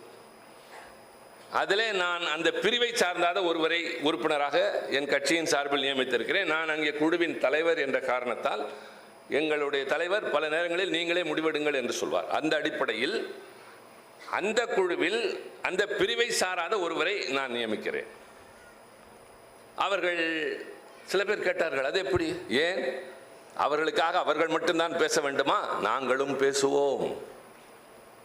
பெரியாரை விட ஒடுக்கப்பட்டவர்களுக்கு பேசியது யார்? மார்ட்டின் லூதர் கிங்கை அதே போல அல்லது அதை விட அதிகமாக நடைமுறையில் செயல்படுத்தியவன் ஆபிரகாம் லிங்கன். அந்த பிரிவை சார்ந்தவர்கள் மட்டுமே அல்ல என்பதை போல உலக மகளிர் தினத்தின் போது தனிமேல் தயவு சென்று எங்களையும் அழைக்கலாம். அதற்கு ஒரு உதாரணம், உலக மகளிர் தினத்தின் போது ஒரு ஆண்டு நாடாளுமன்றத்தில் எல்லோரும் எழுந்து குரல் கொடுத்தவுடன் சரி, அதற்கு வாழ்த்து தெரிவித்து ஒவ்வொரு உறுப்பினரும் 1 நிமிடம் பேசலாம். 1 நிமிடமா? அதற்குள் எப்படி பேசுவது? அதுதான் ஆற்றல். நான் வருகிற வரை பேசக்கூடிய ஆற்றலும் முத்தையாவுக்கு உண்டு. சுருக்கமாக பேச வேண்டும் என்றாலும் பேச முடியும். நானும் அதே பயிற்சியை பெற்றவன். நீங்கள் நினைப்பதை போல எப்போது நாடாளுமன்றத்தில் நாங்களாம் 1 மணி நேரம்லாம் பேசவே முடியாது. அதிகபட்சம் நான் இதுவரை பேசியதே 25 நிமிடங்கள். மற்ற நேரங்கள்லாம் 3 நிமிடம், 2 நிமிடம், 4 நிமிடம், 6 நிமிடம் இப்படித்தான் இருக்கும். இப்போது கொஞ்சம் பெரிய கட்சி, உறுப்பினர்கள் அதிகம் என்ற காரணத்தால் கொஞ்சம் அதிக நேரம் கிடைக்கிறது. அது மாதிரி 1 நிமிடத்தில் என்ன சொல்வது? சொல்ல வேண்டும். அப்படிப்பட்ட ஒரு பயிற்சி தான் ஒரு நல்ல பேச்சாளருக்கு உள்ளது. ஒருவரை பேச அழைக்கிறார்கள். நான் என்ன பேச வேண்டும் என்றால், உடனடியாக பேச வேண்டும் என்றால் நான் பேச தயார் சொல்லுவார்கள். நல்ல குறிப்பெடுத்து நான் பேச வேண்டும் என்று சொன்னால் நான் 3 நிமிடத்திற்கு பேசக்கூடிய உரைக்குத்தான் அதிக நேரம் எடுத்துக்கொள்வேனே தவிர 1 மணி நேரம் பேச சொன்னால் இப்போதே தயார் என்று சொல்வான். தெரிந்த கதையெல்லாம் சொல்லி கொண்டு போகலாம், ஆனால் 3 நிமிடத்திற்குள் சொல்ல வேண்டியதை சொல்லியாக வேண்டும். அதுபோல் அந்த 1 நிமிடத்தில் என்ன பேசுவது? 2-3 முறை உண்டு. அது நான் நிறைய பெண்கள் இருக்கிற காரணத்தால் அதை சொல்லுகிறேன். இன்னொரு முறை நான் பேசியது the unsung heroines of our freedom fight என்று சொன்னேன். விடுதலை போராட்ட காலத்தில் வெளியே தெரியாமலே இந்த நாட்டுக்கு போராடிய பெண் வீராங்கனைகளை பற்றி தயவு செய்து வரலாற்று புத்தகங்களில் கொண்டு வாருங்கள். ஜான்சி ராணியை தெரியும், வேலு நாச்சியாரை தெரியாது. முதல் மனித வெடிகுண்டாக மாறிய குயிலி என்கிற பெண்ணை தமிழர்களுக்கே தெரியாது. இப்படியே சொல்லிக் கொண்டு போகலாம் என்ற போது அவைத்தலைவர் ஆமோதித்தார். அதுபோல இந்த முறை 1 நிமிடம் கொடுத்த பொழுது எல்லோரும் எழுந்து வாழ்த்து தெரிவித்தார்கள். சிலர் பெண்களின் மீது பலாத்காரம் என்றார்கள், பெண்களை பாதுகாக்க வேண்டும் என்று சொன்னார்கள். நான் அதற்குள்ளாக என்னை தயார்படுத்தி கொண்டேன். எதையாவது சொல்ல வேண்டும், ஆனால் மற்றவரிடமிருந்து மாறுபட்டு சொல்ல வேண்டும். எங்களுடைய பணி என்ன தெரியுமா? பொது மேடைகளில் வந்து பேசுகிற எங்களுடைய பணி என்பது புதியதை தெரிந்து சொல்ல வேண்டும், தெரிந்ததை புதிதாக சொல்ல வேண்டும். அவ்வளவுதான். எல்லோரும் சொல்வதை வேறு கோணத்தில் சொல்லுகிற போது அதை கேட்பார்கள். அதே போல அந்த 1 நிமிடத்திற்குள் என்ன செல்வது என்று என் முறைக்குள்ளாக நான் யோசித்து விட்டு எழுந்து சொன்னேன். எனக்கு 1 நிமிடமே அதிகம்.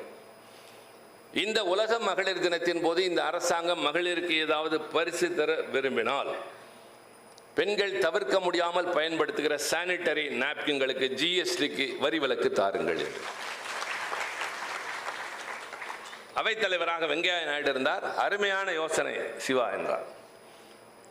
அமைச்சர் என்னை பார்த்து சிரித்தார். அவையில் இருந்த பெண்கள் எல்லாம் கைதட்டினார்கள். நான் வெளிப்படையாகவே சொல்கிறேன், நான் எதிர்க்கட்சியை சார்ந்தவன். அன்றைக்கு அமைச்சராக இருந்த அருண்ஜேட்லி அவர்கள் உடனே அதற்கு இசைவு தெரிவித்து ஜிஎஸ்டியை சானிட்டரி நாப்கின்களுக்கு நீக்கினார். பீகாரில் இருக்கிற பெண்களுக்கு அது தெரியாது, உத்தரப்பிரதேசத்தில் இருக்கிற பெண்களுக்கு தெரியாது. திருச்சி சிவா என்றவன் பேசிய எனக்கு அது தேவையில்லை, பெண் குலத்திற்காக என்னால் ஏதோ செய்ய முடிந்தது. சரியான ஆரோக்கியமான வழிமுறைகள் இல்லாமல் புற்றுநோய்களிலே பெண்களுக்கு அதிகமாக பாதிக்கப்படுகிற ஒரு நோயாக கருதப்படுகிற அதற்கு காரணம் என்னவென்றால் இது போன்றவை தான். அப்போது என்னிடம் சில பேர் கேட்டார்கள், சிரித்து கொண்டே நண்பர்களாக இருக்கிற சில பேர் கேட்பார்கள், அதை எப்படி நீங்க பேசுனீங்கன்னு. ஏன் நான் பேசக்கூடாதா? பெண்களுடைய பிரச்சனையை பெண்கள் தான் பேச வேண்டுமா? தன் தந்தையோ சகோதரனோ கடைக்கு போகிற போது நீ கடையிலிருந்து எனக்கு சானிட்டரி நாப்கின்கள் வாங்கி வா என்று சொல்கிற பெண்கள் எத்தனை பேர்? இன்னமும் கூச்சப்படுகிறார்கள். ஆனால் ஒருத்தர் தான் கை தூக்குனீங்க, ஒருத்தர் 2 பேர் கூச்சப்படுகிறீர்கள். ஆனால் நான் பேசுகிறேன் என்றால் பெண்ணுக்கு துன்பம் விளைவிக்கிறவன் ஆண் அல்ல, பெண்ணின் துன்பத்திற்காக குரல் கொடுத்து அதை போக்க பாடுபடுகிறவன் தான் ஆண். நான் பெண்களோடு பிறந்தவன், பெண் பிள்ளைகளை பெற்றவன். ஊரில் இருக்கிற பெண்களுக்கு துயரங்கள் ஏற்படுகிறது என்றால் என்னால் என்ன செய்ய முடியும் நல்ல வகையில் அவர்களுக்கு என்று எண்ணுகிற போது நான் இது போன்ற காரியங்களில் ஈடுபடுகிறேன். அது மாதிரி நிறைய, அதாவது அதை பல குரலற்றவர்களின் குரல் என்றெல்லாம் சொல்வார்கள். இந்த திருநங்கையர்களுக்கான தனிநபர் மசோதா என்னுடையது, நாடாளுமன்றத்தில் நிறைவேறியது. அப்படித்தான் 45 ஆண்டுகளுக்கு பின்னால் நாடாளுமன்றத்தில் நிறைவேறிய ஒரே தனிநபர் மசோதா என்னுடையது. ஐயா, நான் IAS ஆக வேண்டும் என்று விரும்பினேன். ஆனால் கடந்த 3 ஆண்டுகளாக UPSC தேர்வில் என்னை பற்றி கேள்வி கேட்டுக் கொண்டிருக்கிறார்கள். நான் இழந்ததற்காக வருந்தவில்லை, நான் நடக்கின்ற பாதையில் சரியாக நடக்கிறேன் என்ற மனநிறைவு வருகிறது. நாடாளுமன்றத்திலே அண்மை காலத்தில் நடைபெற்ற வரலாற்று சிறப்பு நிகழ்ச்சி என்ன என்று சொன்னால், ஒரு தனிநபர் மசோதா நிறைவேறியது. என்ன மசோதா? திருநங்கையர்களுக்கான மசோதா. யார் கொண்டு வந்தது? திருச்சி சிவா. இது கேள்வி. ஆக அங்கே செல்கிறவர்கள் படித்துவிட்டு போய்விட்டு வந்து என்னிடம் சொல்கிறார்கள், சொல்லிக் கொடுத்தார்கள், நேர்முக தேர்விலை கூட கேட்டார்கள் என்று. ஆனால் அதை நிறைவேற்ற நான் பட்டப்பாடு தெரியுமா? இப்போது கூட பேசினேன், திருநங்கையர்களுக்கு மத்தியில் பேசினேன். அவர்களை இன்னும் இழிவாகவே பார்க்கிற ஒரு சமுதாயம். திருநங்கையர்கள் என்றால் யார்? அதற்கே பல பேருக்கு விளக்கம் தெரியாது. அவர்களை அரவாணிகள் என்று கண்ணியமாக அழைத்தார்கள் ஒரு காலத்தில். அதற்கு முன்னாலே வேறு வேறு வேறு வேறு பெயர்களில் அழைத்தார்கள். கலைஞர் தான் அதை திருநங்கை என்று மாற்றினார். அதனுடைய பொருள் என்ன? திரு என்பது ஆண், நங்கை என்பது பெண். இந்த ரெண்டும் சேர்கிற போது இந்த ரெண்டும் சேர்ந்ததாக திருநம்பி என்கிறார்கள் அவர்களே. அது தவறு. ரெண்டுமே ஆண்பாலாகி விடுகிறது. நான் பல நேரங்களில் அந்த தவறுகளை திருத்தி இருக்கிறேன். நாடாளுமன்றத்தில் அதற்காக நான் மசோதா கொண்டு வந்த போது அந்த பிரிவை சார்ந்தவர்களோடு கலந்து பேசியிருக்கிறேன். அவர்களுடைய உடல் அமைப்பை பற்றி யாருக்கு தெரியும்? திருநங்கையர்கள் என்பவர்கள் வேறு யாருமே அல்ல. உடலால் ஒருவராகவும் உள்ளத்தால் வேறு பாலினமாகவும் இருப்பார்கள், அவ்வளவுதான். பிறக்கிற போது இது ஆண் குழந்தை என்று சொல்லும், ஆனால் மனதிற்குள்ளே அது பெண்ணாகவே இருக்கும். அதுபோலத்தான் பெண்ணாக பிறந்த ஆணாக கருதுவது. இப்படி அதை வேறு வார்த்தையெல்லாம் சொல்வார்கள், மனப்பிறழ்ச்சி, அதெல்லாம் கிடையவே கிடையாது. அவர்கள் சிந்தனை அப்படியே இருக்கும். ஆக அது ஒரு பெரிய குறை என்று கருதுகின்ற சமுதாயத்தில் அவர்களுக்காக ஒரு சட்டம் வேண்டும் என்று நான் கொண்டு வந்த மசோதா நிறைவேறியது என்று சொன்னால், நான் நாடாளுமன்றத்திற்கு எதற்காக போகிறேன்? எல்லோரையும் போல போய்விட்டு திரும்புவதற்கல்ல. என் காலத்தில் என்னால் இது நடந்தது என்று இருக்க வேண்டும். இப்போது கடந்த கூட்டத்தொடரில் 2 செய்திகளை நான் பேசினேன். உங்களில் பல பேருக்கு தெரியாது. காரணம், தொலைக்காட்சிகள் அதற்கு முக்கியத்துவம் தருவதில்லை. பத்திரிகைகளுக்கு இதற்கெல்லாம் இடம் இருக்காது. ஒன்று, திரைத்துறையில் ஒரு திரைப்பட நாயகன் உயரத்திலிருந்து குதிப்பார், காரில் சென்று தாண்டுவார், 10 பேரை அடிப்பார். இதெல்லாம் திரையில் வரும். ஆனால் உண்மையில் செய்வது அவர்களுக்கு பின்னால் இருக்கக்கூடிய ஸ்டண்ட் கலைஞர்கள். பல பேருடைய உயிர் போய் இருக்கிறது, கைகால இழந்திருக்கிறார்கள், அங்கத்திலே பல இந்த முதுகுத்தண்டிலே பாதிக்கப்பட்டு நடக்க முடியாமல் பல பேர் கிடக்கிறார்கள். அவர்களுக்கு கொடுக்கப்படுகின்ற ஒரு சமாதானமான நிதி கூட கேவலமான அளவு, 20,000 30,000, சில பேர் 1,00,000. நான் நாடாளுமன்றத்தில் அது பற்றி பேசி, இப்படி புறக்கணிக்கப்பட்டிருக்கிற அந்த கலைஞர்களுக்கு வாழ்வு கொடுங்கள், அவர்கள் குடும்பங்களுக்கும் எதிர்காலத்திற்கும் என்று பேசி, சோனியா காந்தி அம்மையார் அதை ஆதரித்தார், ஜெயா பச்சன் ஆதரித்தார், அங்கிருந்த பலர் ஆதரித்தார்கள். அந்த ஸ்டண்ட் கலைஞர்கள் தான் முதலாக என்னை அழைத்து, எவ்வளவோ செய்கிறோம், நன்றி தெரிவித்து எனக்காக ஒரு கூட்டத்தையே கூட்டினார்கள். ஐயா, 50 ஆண்டு காலமாக உழைக்கிறோம், எங்களை பற்றி யாருமே கருதவில்லை, முதலாக நாடாளுமன்றத்தில் பேசினீர்கள் என்று. நான் யோசிக்கிறேன், என்னை சுற்றி வாழ்கிறவர்களில் யார் யார் புறக்கணிக்கப்படுகிறார்கள், யார் யார் நிராகரிக்கப்படுகிறார்கள், யார் யார் அவமானப்படுகிறார்கள் என்கிற போது அவர்களுக்காக நான் என்ன செய்ய வேண்டும் என்று எண்ணினால்தான் எனக்கு முன்னால் வாழ்ந்த அருள் தந்தையை போன்றவர்கள் காட்டுகிற நெறிமுறையை நான் புரிந்து கொண்டு பின்பற்றுகிறவன் என்று பொருள். இந்த நாளில் எனக்கு ரொம்ப மனநிறைவு, மகிழ்ச்சி. என்ன தெரியுமா? களைப்புகள் அதெல்லாம் எனக்கு கிடையாது. எனக்கு பயணம் என்பது பழகிய ஒன்று. இரவு நேரத்தில் விழித்திருப்பது என்பது இயல்பான ஒன்று. கொஞ்சம் அயர்வு இருந்தது உண்மைதான். ஆனால் எழுந்து நின்றவுடன் அத்தனை பேரும் வாழ்க வளமுடன் என்றீர்களே, இதற்கு மேல் என்ன வேண்டும்? மனதார சொன்னீர்கள், சம்பிரதாயத்திற்கு அல்ல, அதுவும் தூய்மையான உள்ளங்கள். எந்த வகையிலும் யாருக்கும் களங்கம் நினைக்காதவர்கள் நிறைந்திருக்கிற இந்த அவையிலிருந்து இத்தனை பேரும் சேர்ந்து வாழ்க வளமுடன் என்று எனக்கு சொல்லி இருக்கிறீர்களே, இதற்கு மேல் எனக்கு என்ன தேவை? அந்த மன நிறைவு. அதுபோல பாதிக்கப்பட்டவர்களுக்காக பேசுகிற போது என் கடமை என்ற உணர்வோடு நான் சொல்கிறேன். இதெல்லாம் யாருமே சிந்திக்காது. இப்போது அடுத்து சொல்கிறேன், ஆச்சரியப்படுவீர்கள். இப்பொழுது நாம் கடைக்கு செல்வதை விட நமக்கு தேவையானதை வீட்டுக்கு கொண்டு வந்து தருகின்ற ஒரு முறை வந்து விட்டது. ஸ்விக்கி, ஜொமேட்டோ, உபர், ஓலா, இதெல்லாம் பழகிவிட்ட சொற்கள். அதனால் நான் சொல்கிறேன், இதில் பணியாற்றுகிறவர்கள் 80 லட்சம் பேர்.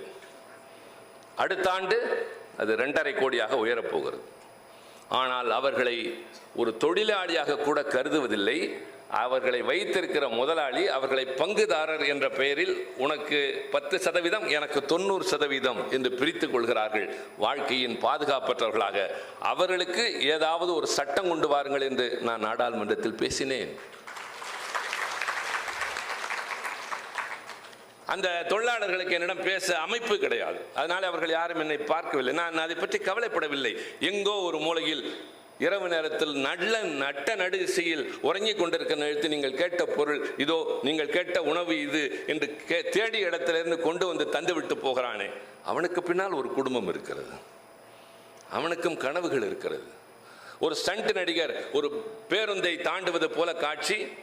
அது உண்மையில் கதாநாயகர் தான் திரையில் வருவார். மோட்டார் சைக்கிளில் வந்து தாண்டுகிறார். தாண்டியாகிவிட்டது, ஆளை காணவில்லை. போய் பார்த்தால் தான் தெரிகிறது, தாண்டி விழுந்த இடத்தில் ஏதோ ஒன்று கடுமையாக தாக்கி உணர்விழந்து செயலிழந்து உயிர் போய் கிடக்கிறான். அவனுடைய குடும்பம் வீட்டில் காத்திருக்கிறது. அவனை நம்பி பிள்ளைகள் இருப்பார்கள். எல்லா குழந்தைகளுக்கும் தந்தையும் தாயும் தானே எல்லாம்.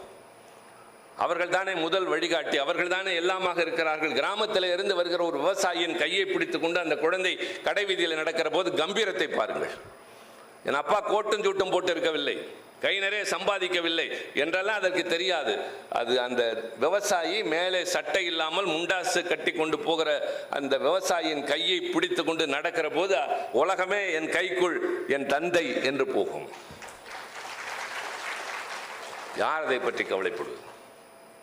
விமானம் ஒன்று பறக்கிறது, திடீரென்று கடுமையான பிரச்சனை, வானநிலை கோளாறு, விமானம் தடுமாறுகிறது. அது எப்பொழுதும் அது அதிகமாக தடுமாறுகிறது. அழைப்பு விடுக்கப்படுகிறது, பெரிய ஆபத்து வரக்கூடும், எல்லோரும் எச்சரிக்கையாக இருங்கள் என்று.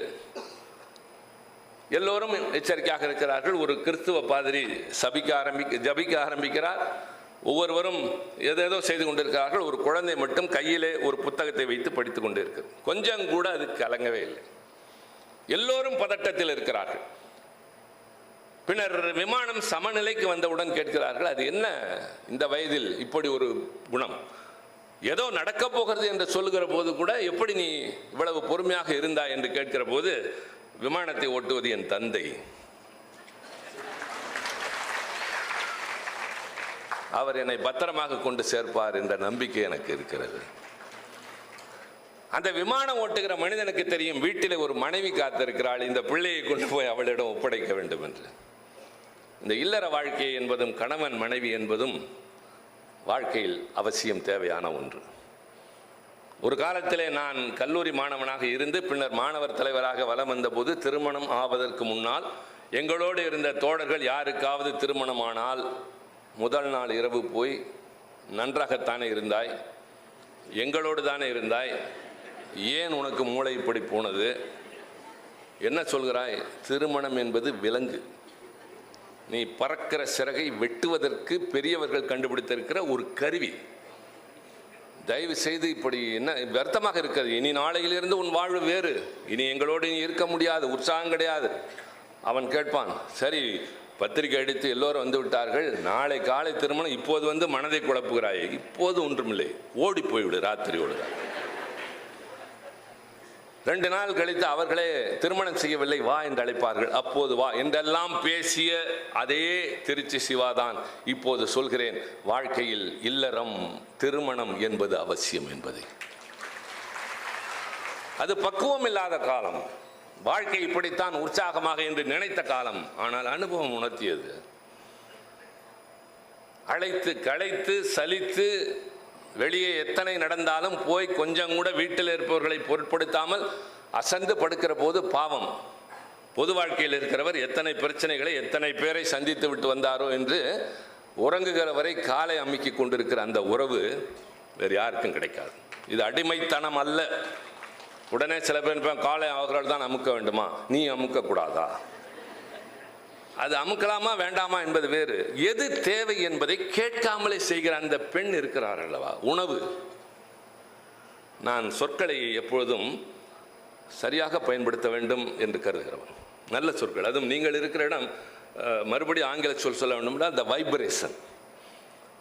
உங்களை பார்க்கிற போது எனக்கு மனது நிறைவாக இருக்கிறது, மகிழ்ச்சியாக இருக்கிறது, நிறைவாக இருக்கிறது.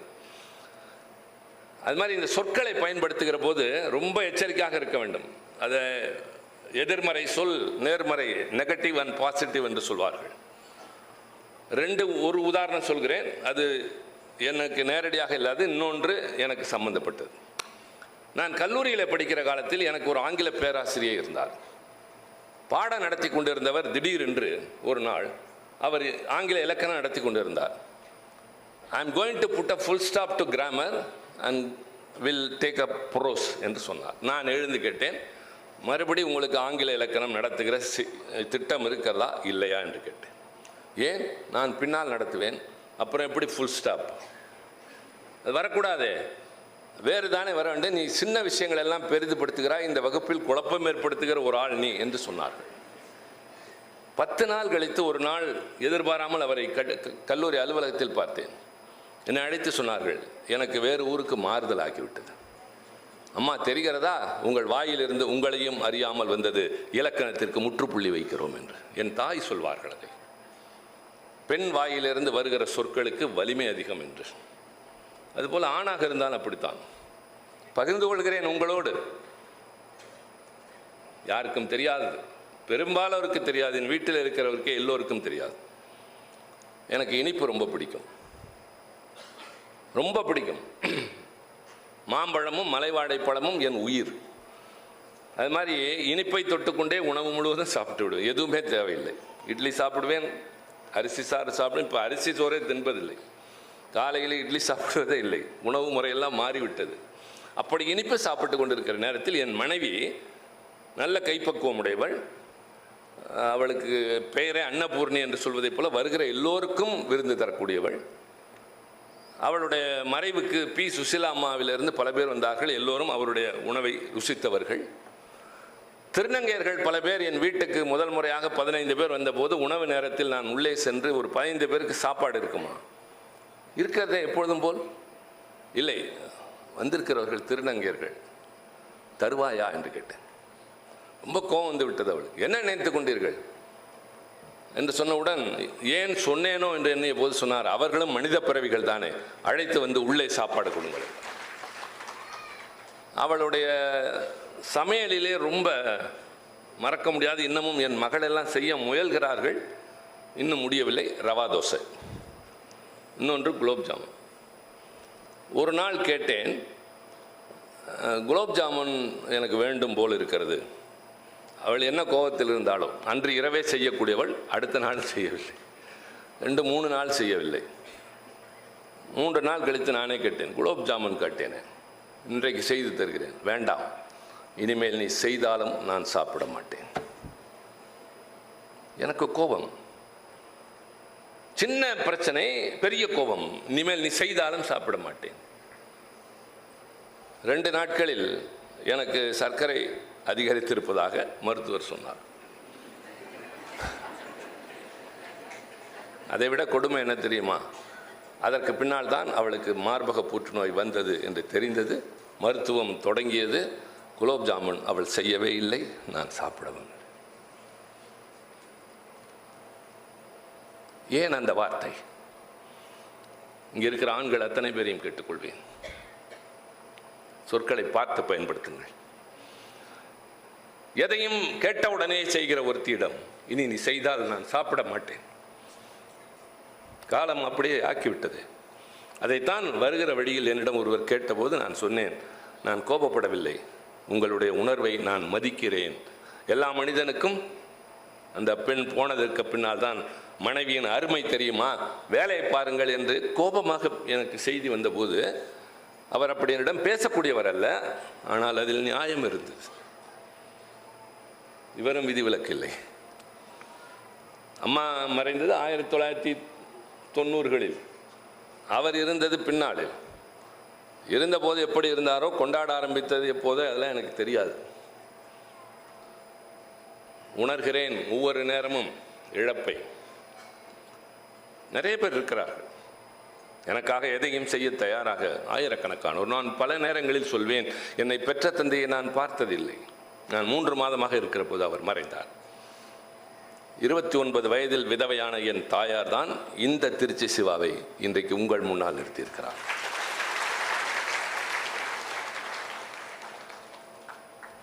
எனக்கு சித்தப்பா பெரியப்பா கிடையாது, மாமன் மதித்துணன் கிடையாது, அண்ணன் தம்பி கிடையாது. நான் அனாதையா? ஆயிரக்கணக்கான அண்ணனும் தம்பியும் எனக்கு தமிழ்நாடு முழுவதும் இருக்கிறார்கள். உறவுகள் இருக்கின்றன. மகள்கள் 2 பேர், அவர்களுடைய துணை தான் இப்போது பெரும் துணை. ஆனால் அவளை போல்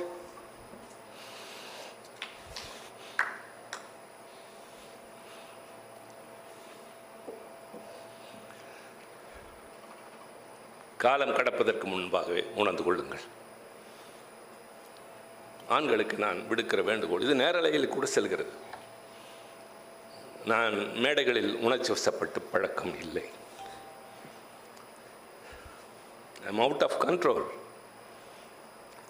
ஏன்? நீங்கள் கொடுத்துருக்க தலைப்பு, பேச சொன்ன விஷயம், வந்திருக்கிற நீங்கள்லாம் இங்கே பேசாமல் வேற எங்கே பேசுறது?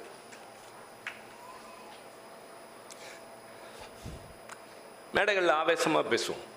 நாடாளுமன்றத்தில் எதிர்கட்சியும் மதிக்கிற அளவுக்கும் பேச தெரியும், பயப்படுற அளவுக்கும் பேச தெரியும். ஆனால் இப்போ பேசுறது வேற. இப்படி ஒன்று ஒன்றா ஓடுது. நான் சொன்னதெல்லாம் சில நிகழ்வுகள் தான். உங்கள் எல்லாருக்கும் இப்படி வாழ்க்கையில் ஏதாவது இருக்கும். இனிமேலாவது கொஞ்சம் மாறுங்க. சில பேர் மாறாமல் இருந்தா. My humble request to all, என்னுடைய ஆண் இனத்தை பார்த்து கேட்டுக்கொள்வேன்.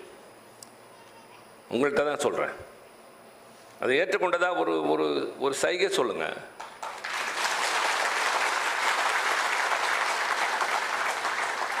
இது நாள் வரைக்கும் இருந்ததுனால இனிமேல் அதிகமாக இருங்க. அந்த உறவு கிடைக்காதுங்க. அது மாதிரி இன்னொரு ஆள் வராது. நினச்ச நேரத்தில் நினச்சதை செய்கிறது, நம்ம கோபத்தை தாங்கிக்கிறது, வெளியவே சொல்லாமல் இருக்கிறது. ஒரு நாள் நான் என்னோடய அலுவலக அறையில் உட்காந்துருக்கேன். பார்வையாளர்கள் இல்லை, யாரும் இல்லைங்கிறது அவங்களுக்கு தெரிஞ்சிருச்சு, உள்ளே இருக்கிறவங்களுக்கு. இந்நேரம் முடிஞ்சிட்டு தான் உள்ளே வந்திருப்பாரு அப்படின்ட்டு மெல்ல இப்படி எட்டி பார்த்து, ஒருத்தரில் நான் வரலாமா, இங்கே உட்காரலாமா, எங்கே பார்வையாளர்கள் உட்கார்ற ஒரு சோஃபாவில் நான் உட்கார். என்ன ரொம்ப ஆழ்ந்த யோசனை, கவலை, என்ன பிரச்சனை? ஒன்றும் இல்லை, நாட்கள் ஓடிக்கிட்டே இருக்குது, தேவையான அளவுக்கு இன்னும் பொருள் சேர்க்கலையேன்ற கவலை எனக்கு. நிறைய பொறுப்புகள் இருக்குது, பொருள் சேர்க்கலையே, பேர் சேர்த்துக்கிட்டே இருக்கேன். இவ்வளோதான பிரச்சனை? ஒன்று வச்சுக்கோங்க, பணம் வச்சுருக்காங்கலாம் செக்யூரிட்டியோட தூங்கிக்கிட்டு இருக்கான். உங்களுக்கு கவலை இருக்கா? கம்பீரமாக போகிறீங்க வரீங்க, இந்த வீட்டு வாசலில் யாராவது நீங்கள் ஏமாத்திட்டீங்கன்னு வந்து நிற்கிறானா?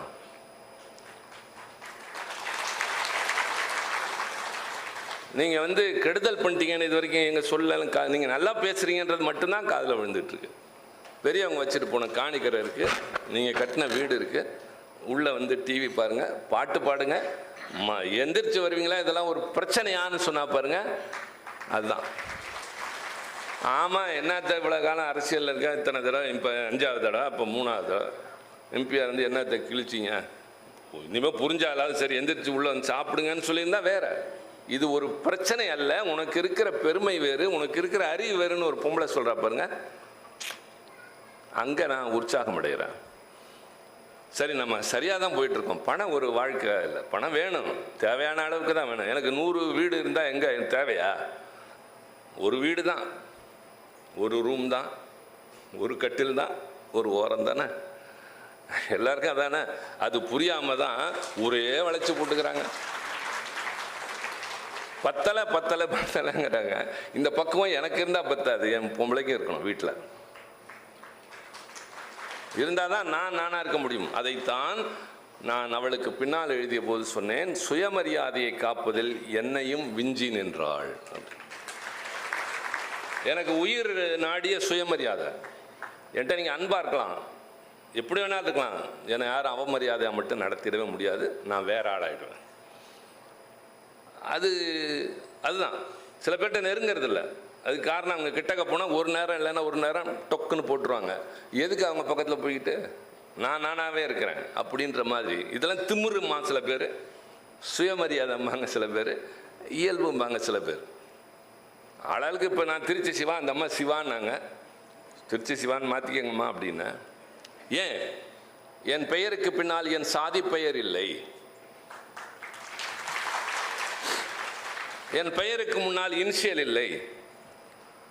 ஆனால் இனிஷியல் இல்லைங்கிறது இல்லை. நான் திருச்சி சிவா, கணியன் பூங்குன்றனாரை போல உலகமெங்கிலும் திருச்சி சிவா வலம் வருகிறேன். நான் ஐநா மன்றத்தில் பேசுகிறப்ப என் பேர் திருச்சி சிவா. ஆஸ்திரேலியா சைனா போனாலும் என் பேர் திருச்சி சிவா. நாடாளுமன்றத்துலேயும் அதுதான். அவங்க கூப்பிட்றப்ப மிஸ்டர் திருச்சி அப்படின்றாங்கல்ல, அது என்னன்னு கேட்பான். என் ஊர். ஓ, உங்கள் ஊர் பெருசா? அம்மா, என் ஊருக்கு நான் பெருமை தேடுகிறேன். எங்கள் அப்பாவோட பேரை நான் இனிஷியலில் வச்ச காரணத்தினாலே அவங்களுக்கு நான் மரியாதை தர்றேன்னு கிடையாது, அது அடையாளம். ஆனால் நான் பெருமை தேடுகிறேன் என் ஊருக்கு. அதனால தான் அதை சொல்லாமல் இருக்காதீங்கம்மான்னு சொன்னேன். நான் அங்கேருந்தே சொல்லுவேன் சில பேர்கிட்ட, ஒழுங்காக பேரை சொல்லுங்க, இல்லைன்னா நான் வரமாட்டேன், பேச மாட்டேன். இந்த மாதிரி அச்சடிக்கிறப்பே இவங்கெல்லாம் கேட்டாங்களே என்கிட்ட, எப்படி இந்த திருச்சியும் சிவாவும் ஒரே மாதிரி இருக்கணும், திருச்சியை சின்னதாக போட்டிங்கன்னா திருத்தி அடிச்சு கொடுங்க. நான் சொல்லுவேன், இல்லை எங்கள் உதவியாளரே சொல்லுவாங்க. அது சில பேர் சொல்கிறாங்க, சொல்லலை, அது அவங்க விருப்பம். அது மாதிரி ஒவ்வொருவருக்கும் ஒரு காரணம் இருக்கும், ஒவ்வொன்றுக்கும் ஒன்று இருக்கும். இப்போ நீங்கள் ரொம்ப நேரம் காத்திருக்கீங்கன்றதுலாம் ஒரு பிரச்சனையே இல்லை. இந்த அவை நேரம் பேசிக்கிட்டு இருக்கப்போ இந்த மணியை பார்க்குறது, அப்புறம் ஃபோனை எடுத்து பார்க்குறது, அது மாதிரி இங்கே யாருமே இல்லை. நான் இவ்வளோ நேரம் பேசினதில் அதை கவனிச்சிட்டேன். சில பேர் படம் எடுத்துக்கிட்டு இருக்காங்க, சில பேர் ரெக்கார்ட் பண்ணிகிட்டு இருக்காங்களே தவிர, ஹலோ ரொம்ப முக்கியமாக பேசுவாங்க, ஏதோ பிரதமர் பேசுகிற மாதிரி நினச்சிக்கிட்டு, அப்புறம் அதுங்கிறது கொஞ்சம், அப்புறம் அப்படிங்கிறது முன்னாடி உட்காந்துட்டு, அதாவது நேரம் ஆச்சியா முடியா, அதெல்லாம் இல்லைங்க. ரெண்டு காரணம். அது உங்களுடைய குணம், ரெண்டாவது நான் பேசுகிற செய்தி, ரெண்டுமே காரணம். பசி, நேரம், காலம். இது என்ன பசி? இப்போ கிடைக்கிற சாப்பாடு இன்னும் 1 மணி நேரம் கழித்து கிடைக்க போகுது, அவ்வளோதானே. அதான் வாழ்க்கையே. கிடைக்க வேண்டியது எதுவும் கிடைக்காமல் போகாது, கொஞ்சம் காலம் கடந்து கிடைக்கலாம், அவ்வளோ. அண்ணா சொல்லுவாங்க, உங்களைப் போல் அறிவு, உங்களைப் போல் திறமை, உங்களைப் போல் கொள்கை தொண்டர்கள் உடையவர்கள் ஏன் இன்னும் அடைய வேண்டிய இடத்தை அடையவில்லைன்னு கேட்குறாங்க. அண்ணா சொல்கிறாரு, நான் காத்திருக்க பழகியவன். கொண்டு போய் எங்கே நிறுத்தியிருக்க அவரை? இன்னும் 100 ஆண்டுகள் 1000 ஆண்டுகள் காணாலும் அண்ணான்ற பேர் இருக்கும். அவர் போய் எத்தனை வருஷம் ஆச்சு? 55 வருஷம் ஆச்சு. 55 வருஷம் கழிச்சும் ஒருத்தரை பற்றி பேசுகிறேன் பாருங்க, அதுதான் வாழ்க்கை. அது மாதிரி நேரம், எதிர இருக்கவங்களோட குறிப்புகள், இந்த அசைவு, எழுந்துட்டு போகிறது வர்றது, அது இல்லாமல் ஒரு அவை ரொம்ப நாளைக்கு அப்புறம் நான் பார்க்குறேன். நன்றி உங்களுக்கு.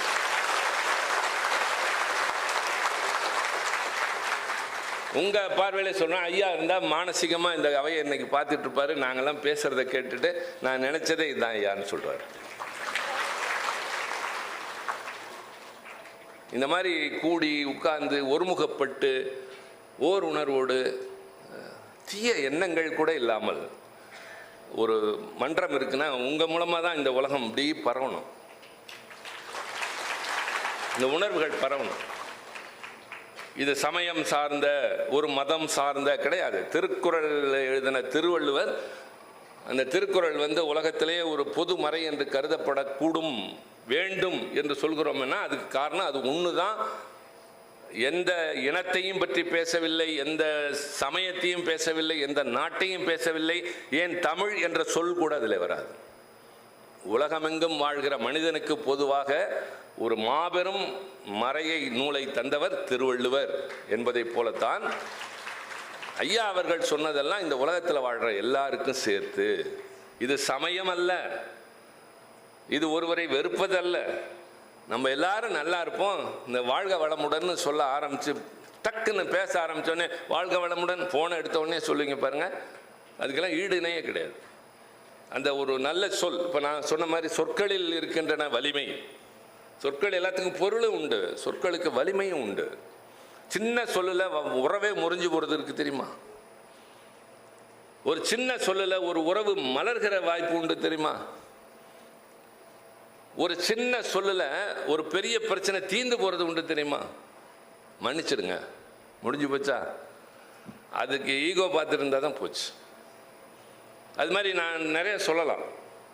அது மாதிரி அவங்க சொன்னது எல்லாமே மனிதர்களுடைய வாழ்க்கையில் உலகமெங்கிலும் இருக்கிறவர்களுக்கு எந்த பேதமும் இல்லாமல் பொதுவானது சொல்லிட்டு போனார். நான் முருகானந்தத்திட்ட நேற்று இரவு தான் சொன்னேன், எனக்கு நேரம் இல்லை. நான் முன்னதாகவே குறைந்தபட்சம் என் உதவியாளர்களிடமாவது சொல்லி அவரிடம் சொல்லியிருக்க வேண்டும்.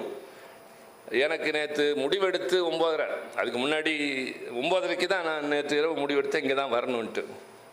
அது வரைக்கும் குழப்பம். ஏன்னா இன்றைக்கி பல பேரை அழைச்சிருக்கோம். அப்படி அழைச்சிருக்க எல்லாருமே அந்த கூட்டத்துக்கு அவர் கொடுத்துட்டு போகிறாருமா. அவங்க அந்த கூட்டத்துக்கு வந்திருக்கவங்களாம் ரொம்ப முக்கியமானவங்க. தமிழ்நாட்டில் இருக்க CMC hospital, Apollo hospital, Kaveri, MGM எல்லா ஹாஸ்பிட்டல்ஸும் வராங்க, எல்லா வங்கி தலைவர்களும் வராங்க.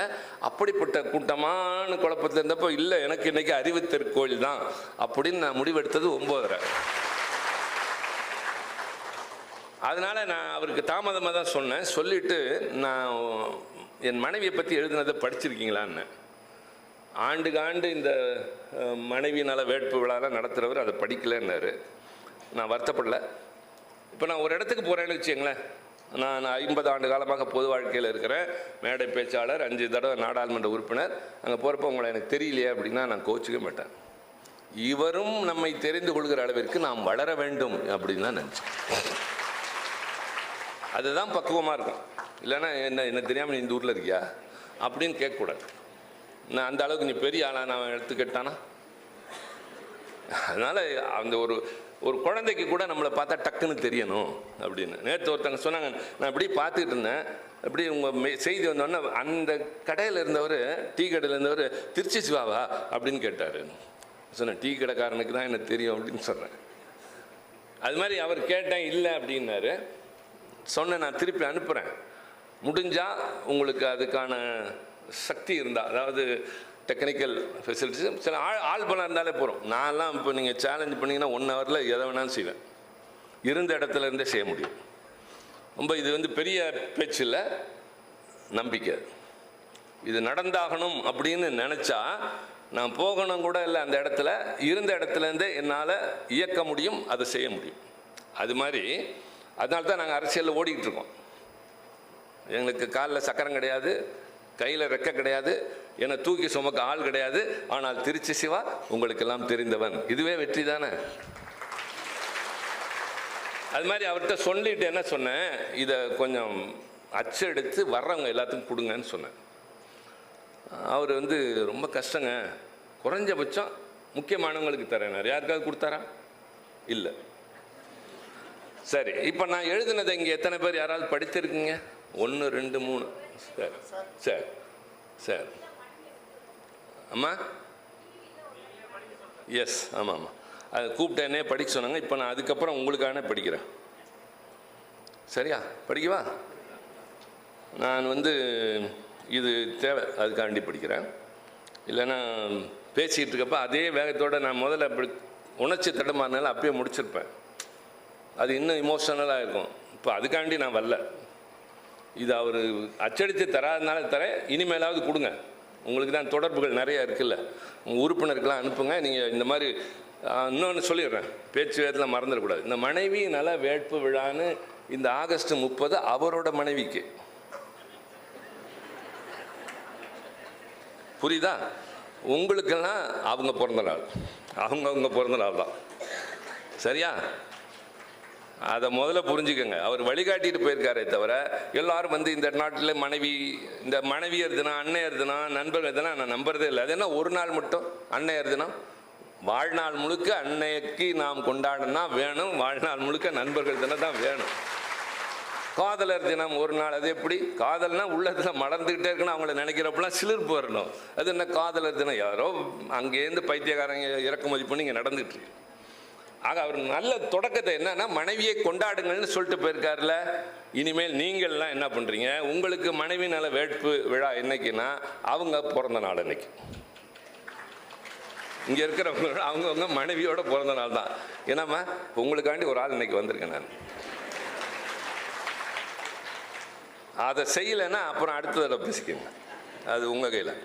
நீங்கள் கோபமாக பேசலாம், அந்த கோபத்துலலாம் வெறுப்பு இருக்காது, அதில் கடுமை இருக்காது. கோபம் அது அந்த கோபமே சுகமாக இருக்குன்னு வச்சுங்களேன். சம்திங் அது நான் மறுபடியும் அதுக்குள்ளே போக விரும்பல. The experience that we get from a women's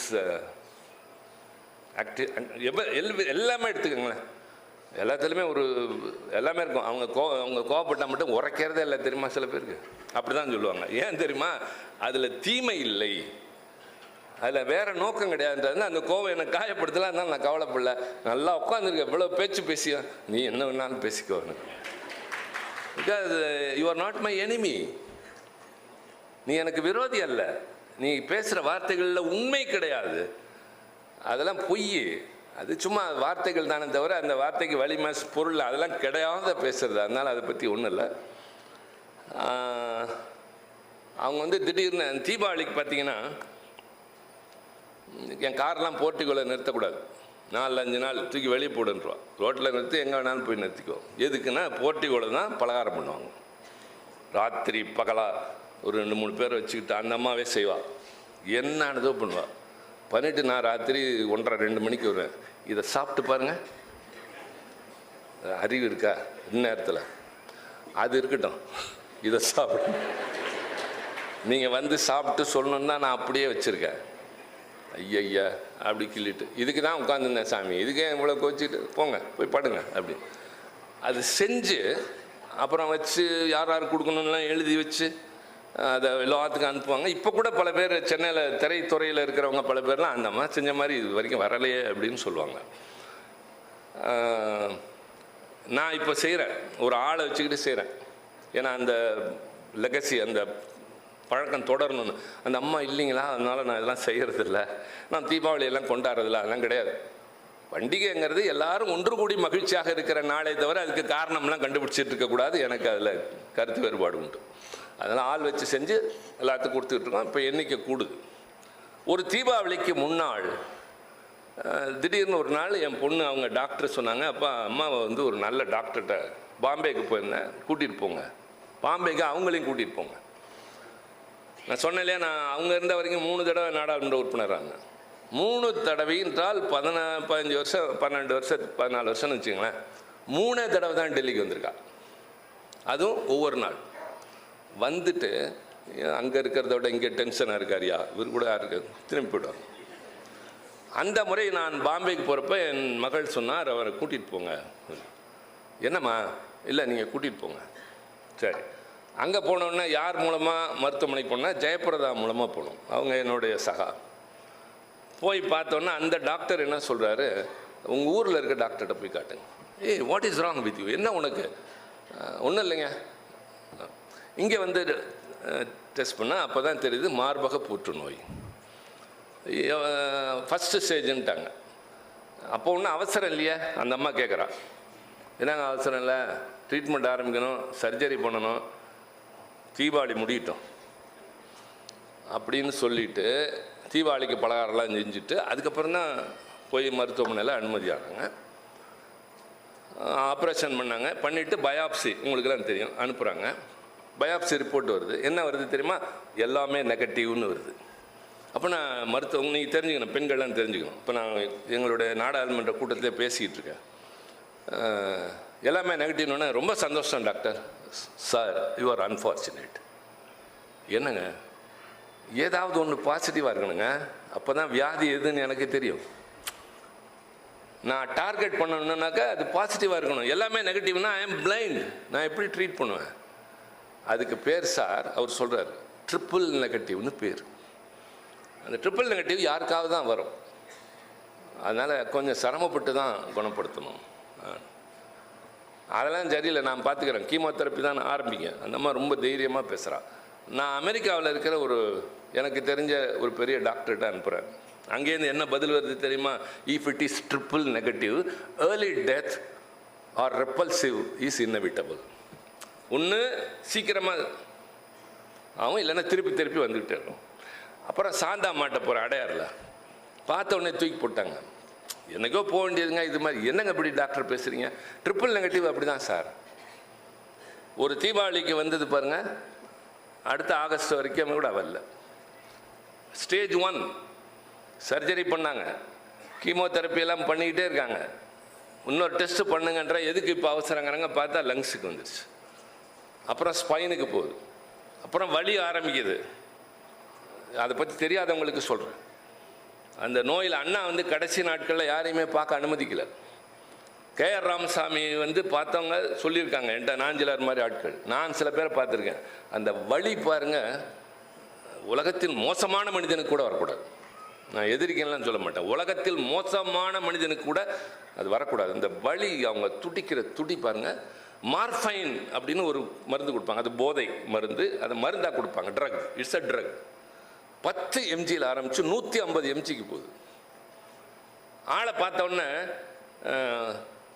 சாப்பிட்டீங்களா அப்படின்னு கேட்பாங்க. திருப்பி நான் ரூம்குள்ளே போவேன், எப்போ வந்தீங்கன்னு கேட்பாங்க. தடுமாற்றம். இப்படி ஆச்சு, என்னன்னு தான் நடந்துச்சு, எப்பொழுதும் போல் என்னவோ நடந்துச்சு. ஓகே, பிரேக் டவுன் ஆனேன், சரியான அதே வேகத்தில் இதை எழுதினேன். ஜூனியர் விகடனில் 2-3 தினமலர்லாம் போட்டாங்க. அம்மா சொன்ன மாதிரி நீயா நானாவை கூப்பிட்டு என்னை படின்ட்டாங்க. என்னைக்கு? வேலண்டைன்ஸ் டே அன்னைக்கு, காதலர் தினத்து அன்னைக்கு வர சொன்னாங்க. எதுக்கோ கூப்பிட்றாங்கன்னு, நீங்கள் ஒன்றும் இல்லை சார், அதை படிச்சுட்டு போய்கிட்டே இருங்கன்ட்டாங்க. அதுக்கு முன்னாடி சில பேருக்கு அனுப்புவேன். இது ஆங்கிலத்தில் மொழிபெயர்க்கப்பட்டது, பின்னர் இந்தியிலே மொழிபெயர்க்கப்பட்டது. டாக்டர் மன்மோகன் சிங் இதை பற்றி எனக்கு கடிதம் எழுதியிருக்காரு. ஒன்றியத்தில் இருக்க அமைச்சர்கள் நிறைய பேர் எழுதியிருக்காங்க. திரைத்துறை, நீதித்துறை, எல்லாருக்குமே தெரியும். இப்போ தான் குலசேகரன் சொன்னார், அவர் யார்கிட்ட ஜூனியராக இருந்தார்னா என்கிட்ட அரசியல் கற்றுக்கிட்ட பையன்கிட்ட. இவர் இப்போ ஜட்ஜ். ஒரு பையன் இப்போ மாவட்ட செயலாளர், MLA. அவர் என்கிட்ட இருந்து அரசியல் ஆரம்பித்தார். அவர்கிட்ட இவர் இருந்ததுனால தான் இந்த இடத்துக்கு வந்திருக்காரு. ஏன்னா நான் அந்த பையன்கிட்ட சொல்லுவேன், வாழ்க்கையிலே உன்னை கட்டிக்க போகிற பொண்ணு மாதிரி கொடுத்து வச்சவ யாரும் இல்லைன்னு சொல்லுவேன். அவ்வளோ சாஃப்ட் நேச்சர், அவ்வளோ சாஃப்ட் நேச்சர். என்னோடய ப்ராடக்ட்ஸில் நான் ரொம்ப பெருமைப்படக்கூடிய ஒரு பையன். அது மாதிரி இது பல பேருக்கு போய் எனக்கு அறிமுகம் இல்லாத காவல்துறை அதிகாரிகள், சினிமாவில் இருக்கவங்களெல்லாம் கூட எனக்கு பாராட்டியிருக்காங்க. பல பேர் ஐ ஓப்பனர்னு சொல்லியிருக்காங்க. படிக்கவா? With your permission. ஏன்னா அவையில் நாங்கள் அனுமதி கேட்காம பேசுறதில்ல, அந்த பழக்கம். எந்திரிச்சு கத்தலாம், மைக்கை கொடுக்க மாட்டாங்க பார்லிமெண்ட்டில். என்ன கத்துனீங்கனாலும் மைக் கொடுத்தா தானே, சார் 1 minute ப்ளீஸ் அப்படின்னு டபக்குன்னு மைக் கொடுத்துருவாங்க. அதனால் வித் யுவர் பெர்மிஷன். மனைவியிடம் பேசுங்கள். இது முருகானந்தம் மறுபடி உங்களுக்கு வேண்டுகோள். எங்கே இருக்கீங்களா? அப்புறம் 12ஆம் வகுப்பு படிப்பை பாதியோடு விட்டுவிட்டு 17 வயதில் என்னை மணமுடித்து 32 ஆண்டுகள் வாழ்ந்து 49 வயது முடியும் நேரத்தில் என்னை தனி மனிதனாக தத்தளிக்க விட்டு என் மனைவி போய்விட்டாள். இப்போ நான் இதை முடிச்சிருவேன். அதனால் சொல்ல, நீங்கள் நினச்சி பார்த்துருக்க மாட்டீங்க. எனக்கு இது வரைக்கும் 1 மணி நேரம் 10 நிமிஷம் பேசியிருக்கேன். சரியா? நம்ம பேசின பிரச்சனையினால், கருத்துக்கள்னால நம்ம எல்லாம் ஒன்றி போய் உட்காந்துருக்கோம். இப்போ இங்கே மணிக்கணக்கு பிரச்சனையே இல்லை. அதனால தான் உங்களை பார்க்க இன்றைக்கி my day, today is my day because of you. You made my day. இப்போ என்ன பண்ண போகிறேன் தெரியுமா? இதே வேகத்தில் கார்லேயே திருச்சிக்கு போகிறேன். அங்கேருந்து ஃப்ளைட்டில் நான் ஹைதராபாத் போய்க்கலாம். அது யோசிச்சுட்டே போவேன், பேசிகிட்டே போவேன், உங்களை பற்றி பேசிட்டு போவேன். முருகானந்தமோ இல்லை நம்ம என் கூட வந்தார்ல அந்த அவர் யாரோ ஒருத்தர் என்கிட்ட பேசலாம். அவங்க அது மாதிரி பல பேர் பேசக்கூடும். மரபின் மைந்தமுத்தியா கூட பேசுவார். அது நான் சொல்லி அது மாதிரி தத்தளிக்க விட்டு என் மனைவி போய்விட்டாள். அவளுடைய முழு ஒத்துழைப்பு, வாழ விரும்பி நடத்திய போராட்டம், மருத்துவர்களின் முயற்சி, இத்தனையும் மீறி இன்னும் வளர்ந்து நிற்கும் மருத்துவத்திற்கு கட்டுப்படாத நோய் ஒன்று எல்லோரையும் தோற்கடித்து விட்டு அவளை கொண்டு போய்விட்டது. இதுநாள் வரை என் வாழ்வில் கடந்த காலத்தில் நான் செய்த அல்லது செய்ய தவறிய எதையும் எண்ணி வருந்தியதே இல்லை. காரணம், எல்லாம் தெரிந்தே தெளிந்தே செய்ததுதான். ஆனால் கடந்த அப்பொழுதுனது ஒரு வார காலமாக ஒரு குற்ற உணர்ச்சி என்னை வாட்டி வதைக்கிறது. வாழ்வின் எல்லா நிலைகளிலும், வசந்தம் எட்டி பார்க்காத ஆரம்ப காலத்திலும், வளம் குறைந்திருந்த நாட்களிலும் மகிழ்ச்சியோடு என்னோடு வாழ்ந்தவள் அவள். பொன் நகைகளை கழட்டி கொடுத்துவிட்டு புன்னகையோடு மட்டும் வலம் வந்த நாட்கள் உண்டு. அரசியல் வெப்பம் தகித்த போதும், தனி மனித வாழ்வின் துன்பங்கள் சூழ்ந்த போதும் என் அருகே ஆறுதலாய் ஆதரவாய் இருந்தவள். எந்த நிலையிலும் தலை தாழ்ந்து வாழ்ந்திடக்கூடாது என்கின்ற என் குணத்திற்கு இயைந்து இணைந்து நடந்தவள். சுயமரியாதை காப்பதில் என்னையும் தாண்டி நின்றவள். 3 குழந்தைகளும் பிறக்கும் நேரத்தில் இடைத்தேர்தல் பணி, பிரச்சார பணி, போராட்டங்கள் என்று அவள் அருகே இருக்காமல் சுற்றி கொண்டு இருந்தபோது சிறிதும் முகம் சுளிக்காதவள்.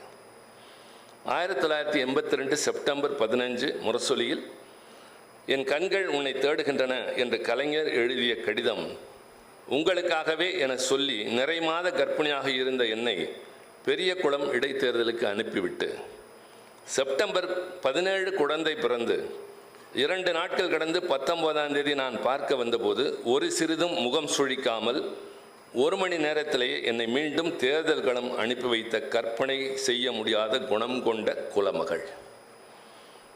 2வது குழந்தை பிறந்து மருத்துவமனையிலிருந்து நேராக அப்போது ஒரு போராட்டத்தில் கலந்து கொண்டு போலீஸ் நிலையத்தில் காவலில் இருந்த பிள்ளையை கொண்டு வந்து காட்டிவிட்டு பத்திரமாக இருங்கள் என்று சொல்லிவிட்டு போன லட்சியவாதியின் சரியான துணை. விருந்தோம்பல், உபசரிப்பு, இன்முகம், என்னை காண வருவோர் அத்தனை பேருக்கும் அன்னபூரணி. இரவு 2 மணிக்கு எழுந்து சுட சுட தோசையும் குளிர்சாதன பெட்டியில் வைத்த பழைய துவையலை ஒதுக்கி புதிதாக அரைத்து பசியாற்றிவிட்டு பின்னர் சுருண்டு உறங்கும் அன்பு தெய்வம்.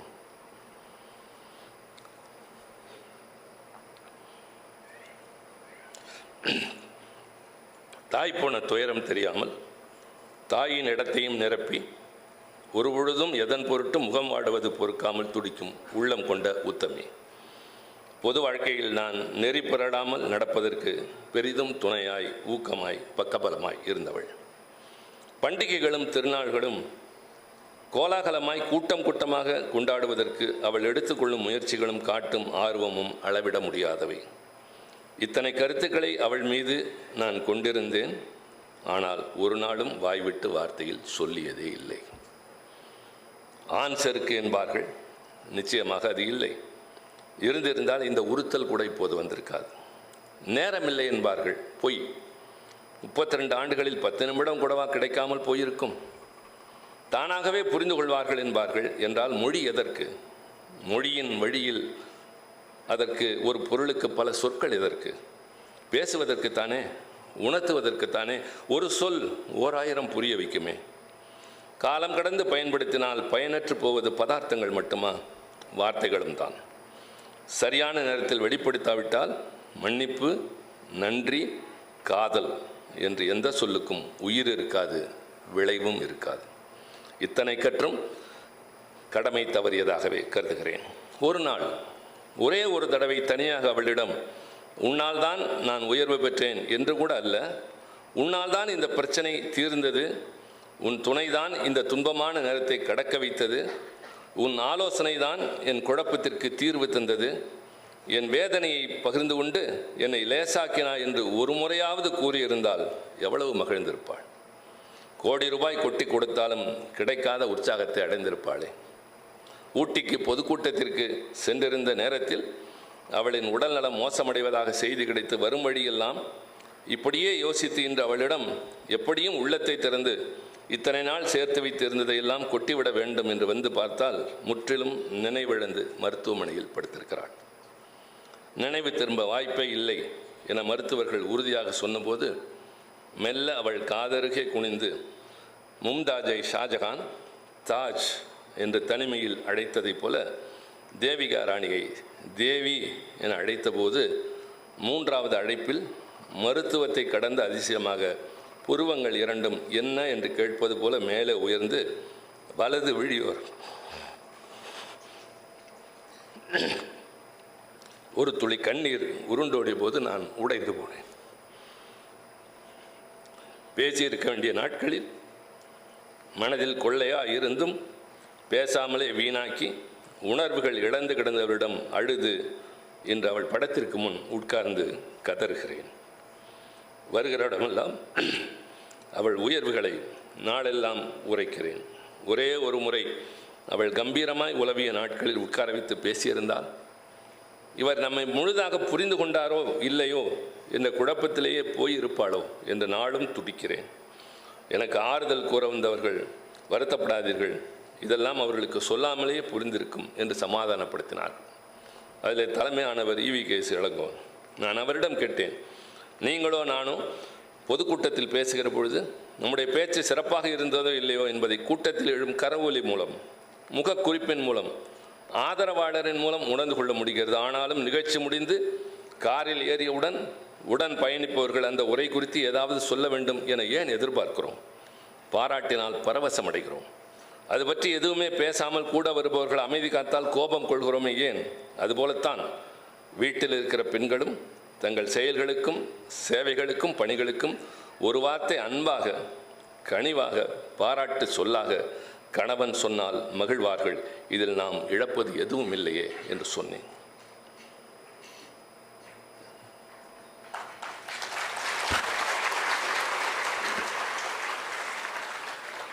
நாட்கள் உருண்டோடி விட்டன. அவள் படத்தை பார்க்கிற போதெல்லாம் நெஞ்சிலிருந்து ஏதோ ஒன்று கிளம்பி கண்களில் நீராய் முட்டுகிறது. காலம் கடந்து நான் உணர்கிறேன். தோழர்களே, தயவு செய்து மனைவியிடம் பேசுங்கள்.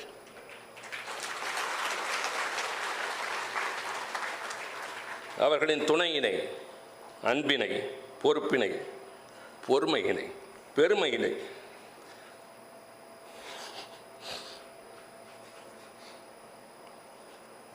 வாய் விட்டு வார்த்தைகளில் சொல்லுங்கள்.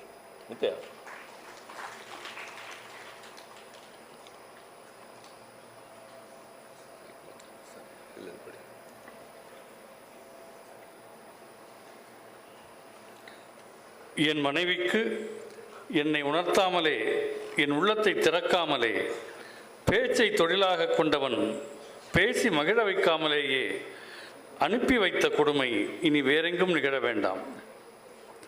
வேண்டி கேட்கிறேன், உங்களுக்காகவே உங்கள் பிள்ளைகளை, உங்கள் பிரச்சனைகளை, உங்கள் உறவுகளை சுமந்து, உங்கள் தேவைகளை புரிந்து தீர்த்து, எல்லாவற்றையும் பகிர்ந்து கொண்டு, பொருள் தேடி புகழ் தேடி நாம் வெளியே சுற்றுகிற போதெல்லாம் காவல் தெய்வமாய் குடும்பத்தை காக்கும் அந்த பெண்களை புரிந்து கொண்டோம் என்பதன் அடையாளமாக, அங்கீகாரமாக 4 வார்த்தைகள் தயவு செய்து பேசுங்கள். நான் சந்தித்து கேட்டவர்களில் 95 விழுக்காட்டினர் என்னைப் போலவே பேசுவதில்லை என்றே சொன்னார்கள். இது மாறட்டும். என் மனைவியின் பிரிவு தரும் வேதனையை விட இந்த உறுத்தல் தரும் வேதனை மிக அதிகமாக இருக்கிறது. என் அனுபவம் சிலருக்காவது உதவட்டும் என்றே இதை எழுத முனைகிறேன். சில வீடுகளாவது நிம்மதியில், மகிழ்ச்சியில் நிலைக்கட்டும். என் வேதனை, நான் படும் துயரம் வேறு எவர்க்கும் எதிர்காலத்தில் வேண்டாம். அவளோடு வாழ்ந்த நாட்களின் இனிமையான தருணங்களின் நினைவுகளே துணையாக, அந்த நினைவுகளே சுமையாக வாழ்ந்து கொண்டிருக்கிறேன். இதனை இப்போது சொல்லும் நான் வாழ்ந்த நாட்களில் ஒரு நாள் கூட வாய்விட்டு வார்த்தைகளில் ஒரு முறை கூட சொன்னதில்லை என்பது வெட்கப்பட வேண்டிய ஒன்று.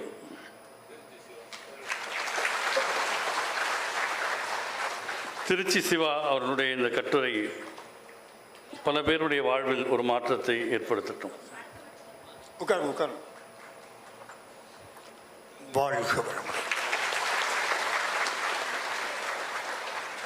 உருக்கமான, நிறைவான, மனதை நெகிழச் செய்யக்கூடிய அற்புதமான ஒரு நினைவலைகளை நண்பர் திருச்சி சிவா அவர்கள் நம்மிடையே பகிர்ந்து கொண்டிருக்கிறார்கள். அவர்கள் ஆற்றிய மொத்த உரையின் சுருக்கமாக ஒரு சிறிய கவிதை ஒரு புத்தகத்தில் வெளிவந்தது. மனைவியின் நினைவலைகள் என்ற தலைப்பில். மனைவி இறந்த பின் கணவன் கூறுவதாக, ஏய் காஃபியில் ஒழுங்காக சக்கரை போடு. எத்தனை வாட்டி சொல்கிறது? காரக்குழம்பு வைக்க தெரியுதா? ஒழுங்காக காரம் போட தெரியாதா? என்ன இது இட்லி, கல்லு மாதிரி.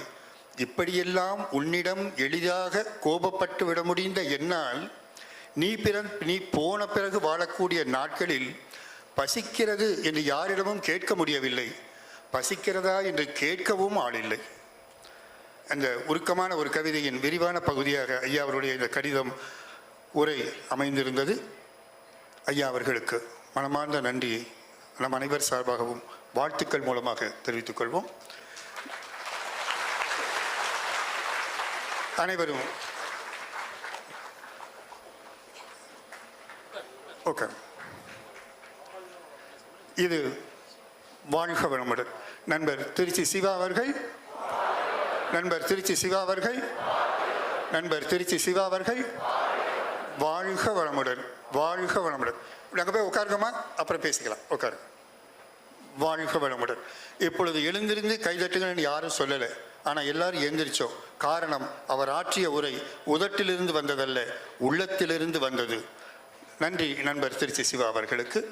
விழாவின் நிறைவு பகுதியாக நன்றி உரை ஆற்ற நமது அனைவரின் மதிப்பிற்குரிய இணை நிர்வாக அறங்காவலர் அருள்நிதி எம் சின்னசாமி ஐயா அவர்கள். இவருக்கு பிடித்தமான திரைப்படங்களாக இவர் சொன்னது, குடும்பம் ஒரு கதம்பம், சம்சாரம் அது மின்சாரம், திருமதி ஒரு வெகுமதி, பெண்மணி அவள் கண்மணி, மனைவி சொல்லே மந்திரம். ஓம் என்ற மந்திரத்தை சாமியிடம் சொல்வதை விட ஆம் என்ற மந்திரத்தை மனோரமாவிடம் சொன்னால் பலன் அதிகம் என்ற பெரிய உண்மையை உணர்ந்த சின்னசாமி ஐயா அவர்களின் நன்றி உரை. வாழ்க வையகம், வாழ்க வையகம், வாழ்க வளமுடன்.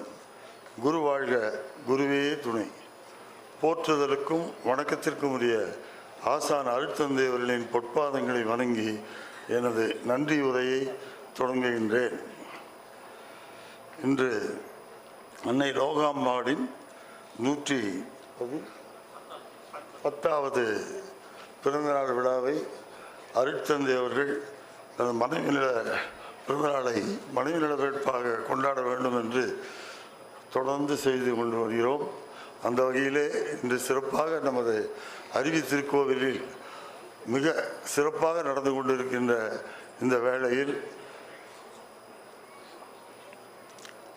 வரவேற்புரையாற்றிய பச்சை பண்ணா அவர்களுக்கு நன்றியறிதலை தெரிவித்துக் கொள்கின்றோம். வாழ்க வளமுடன். மிக சிறப்பாக நமது இன்று திருவிழா கூடியிருக்கின்ற தம்பதியர்கள்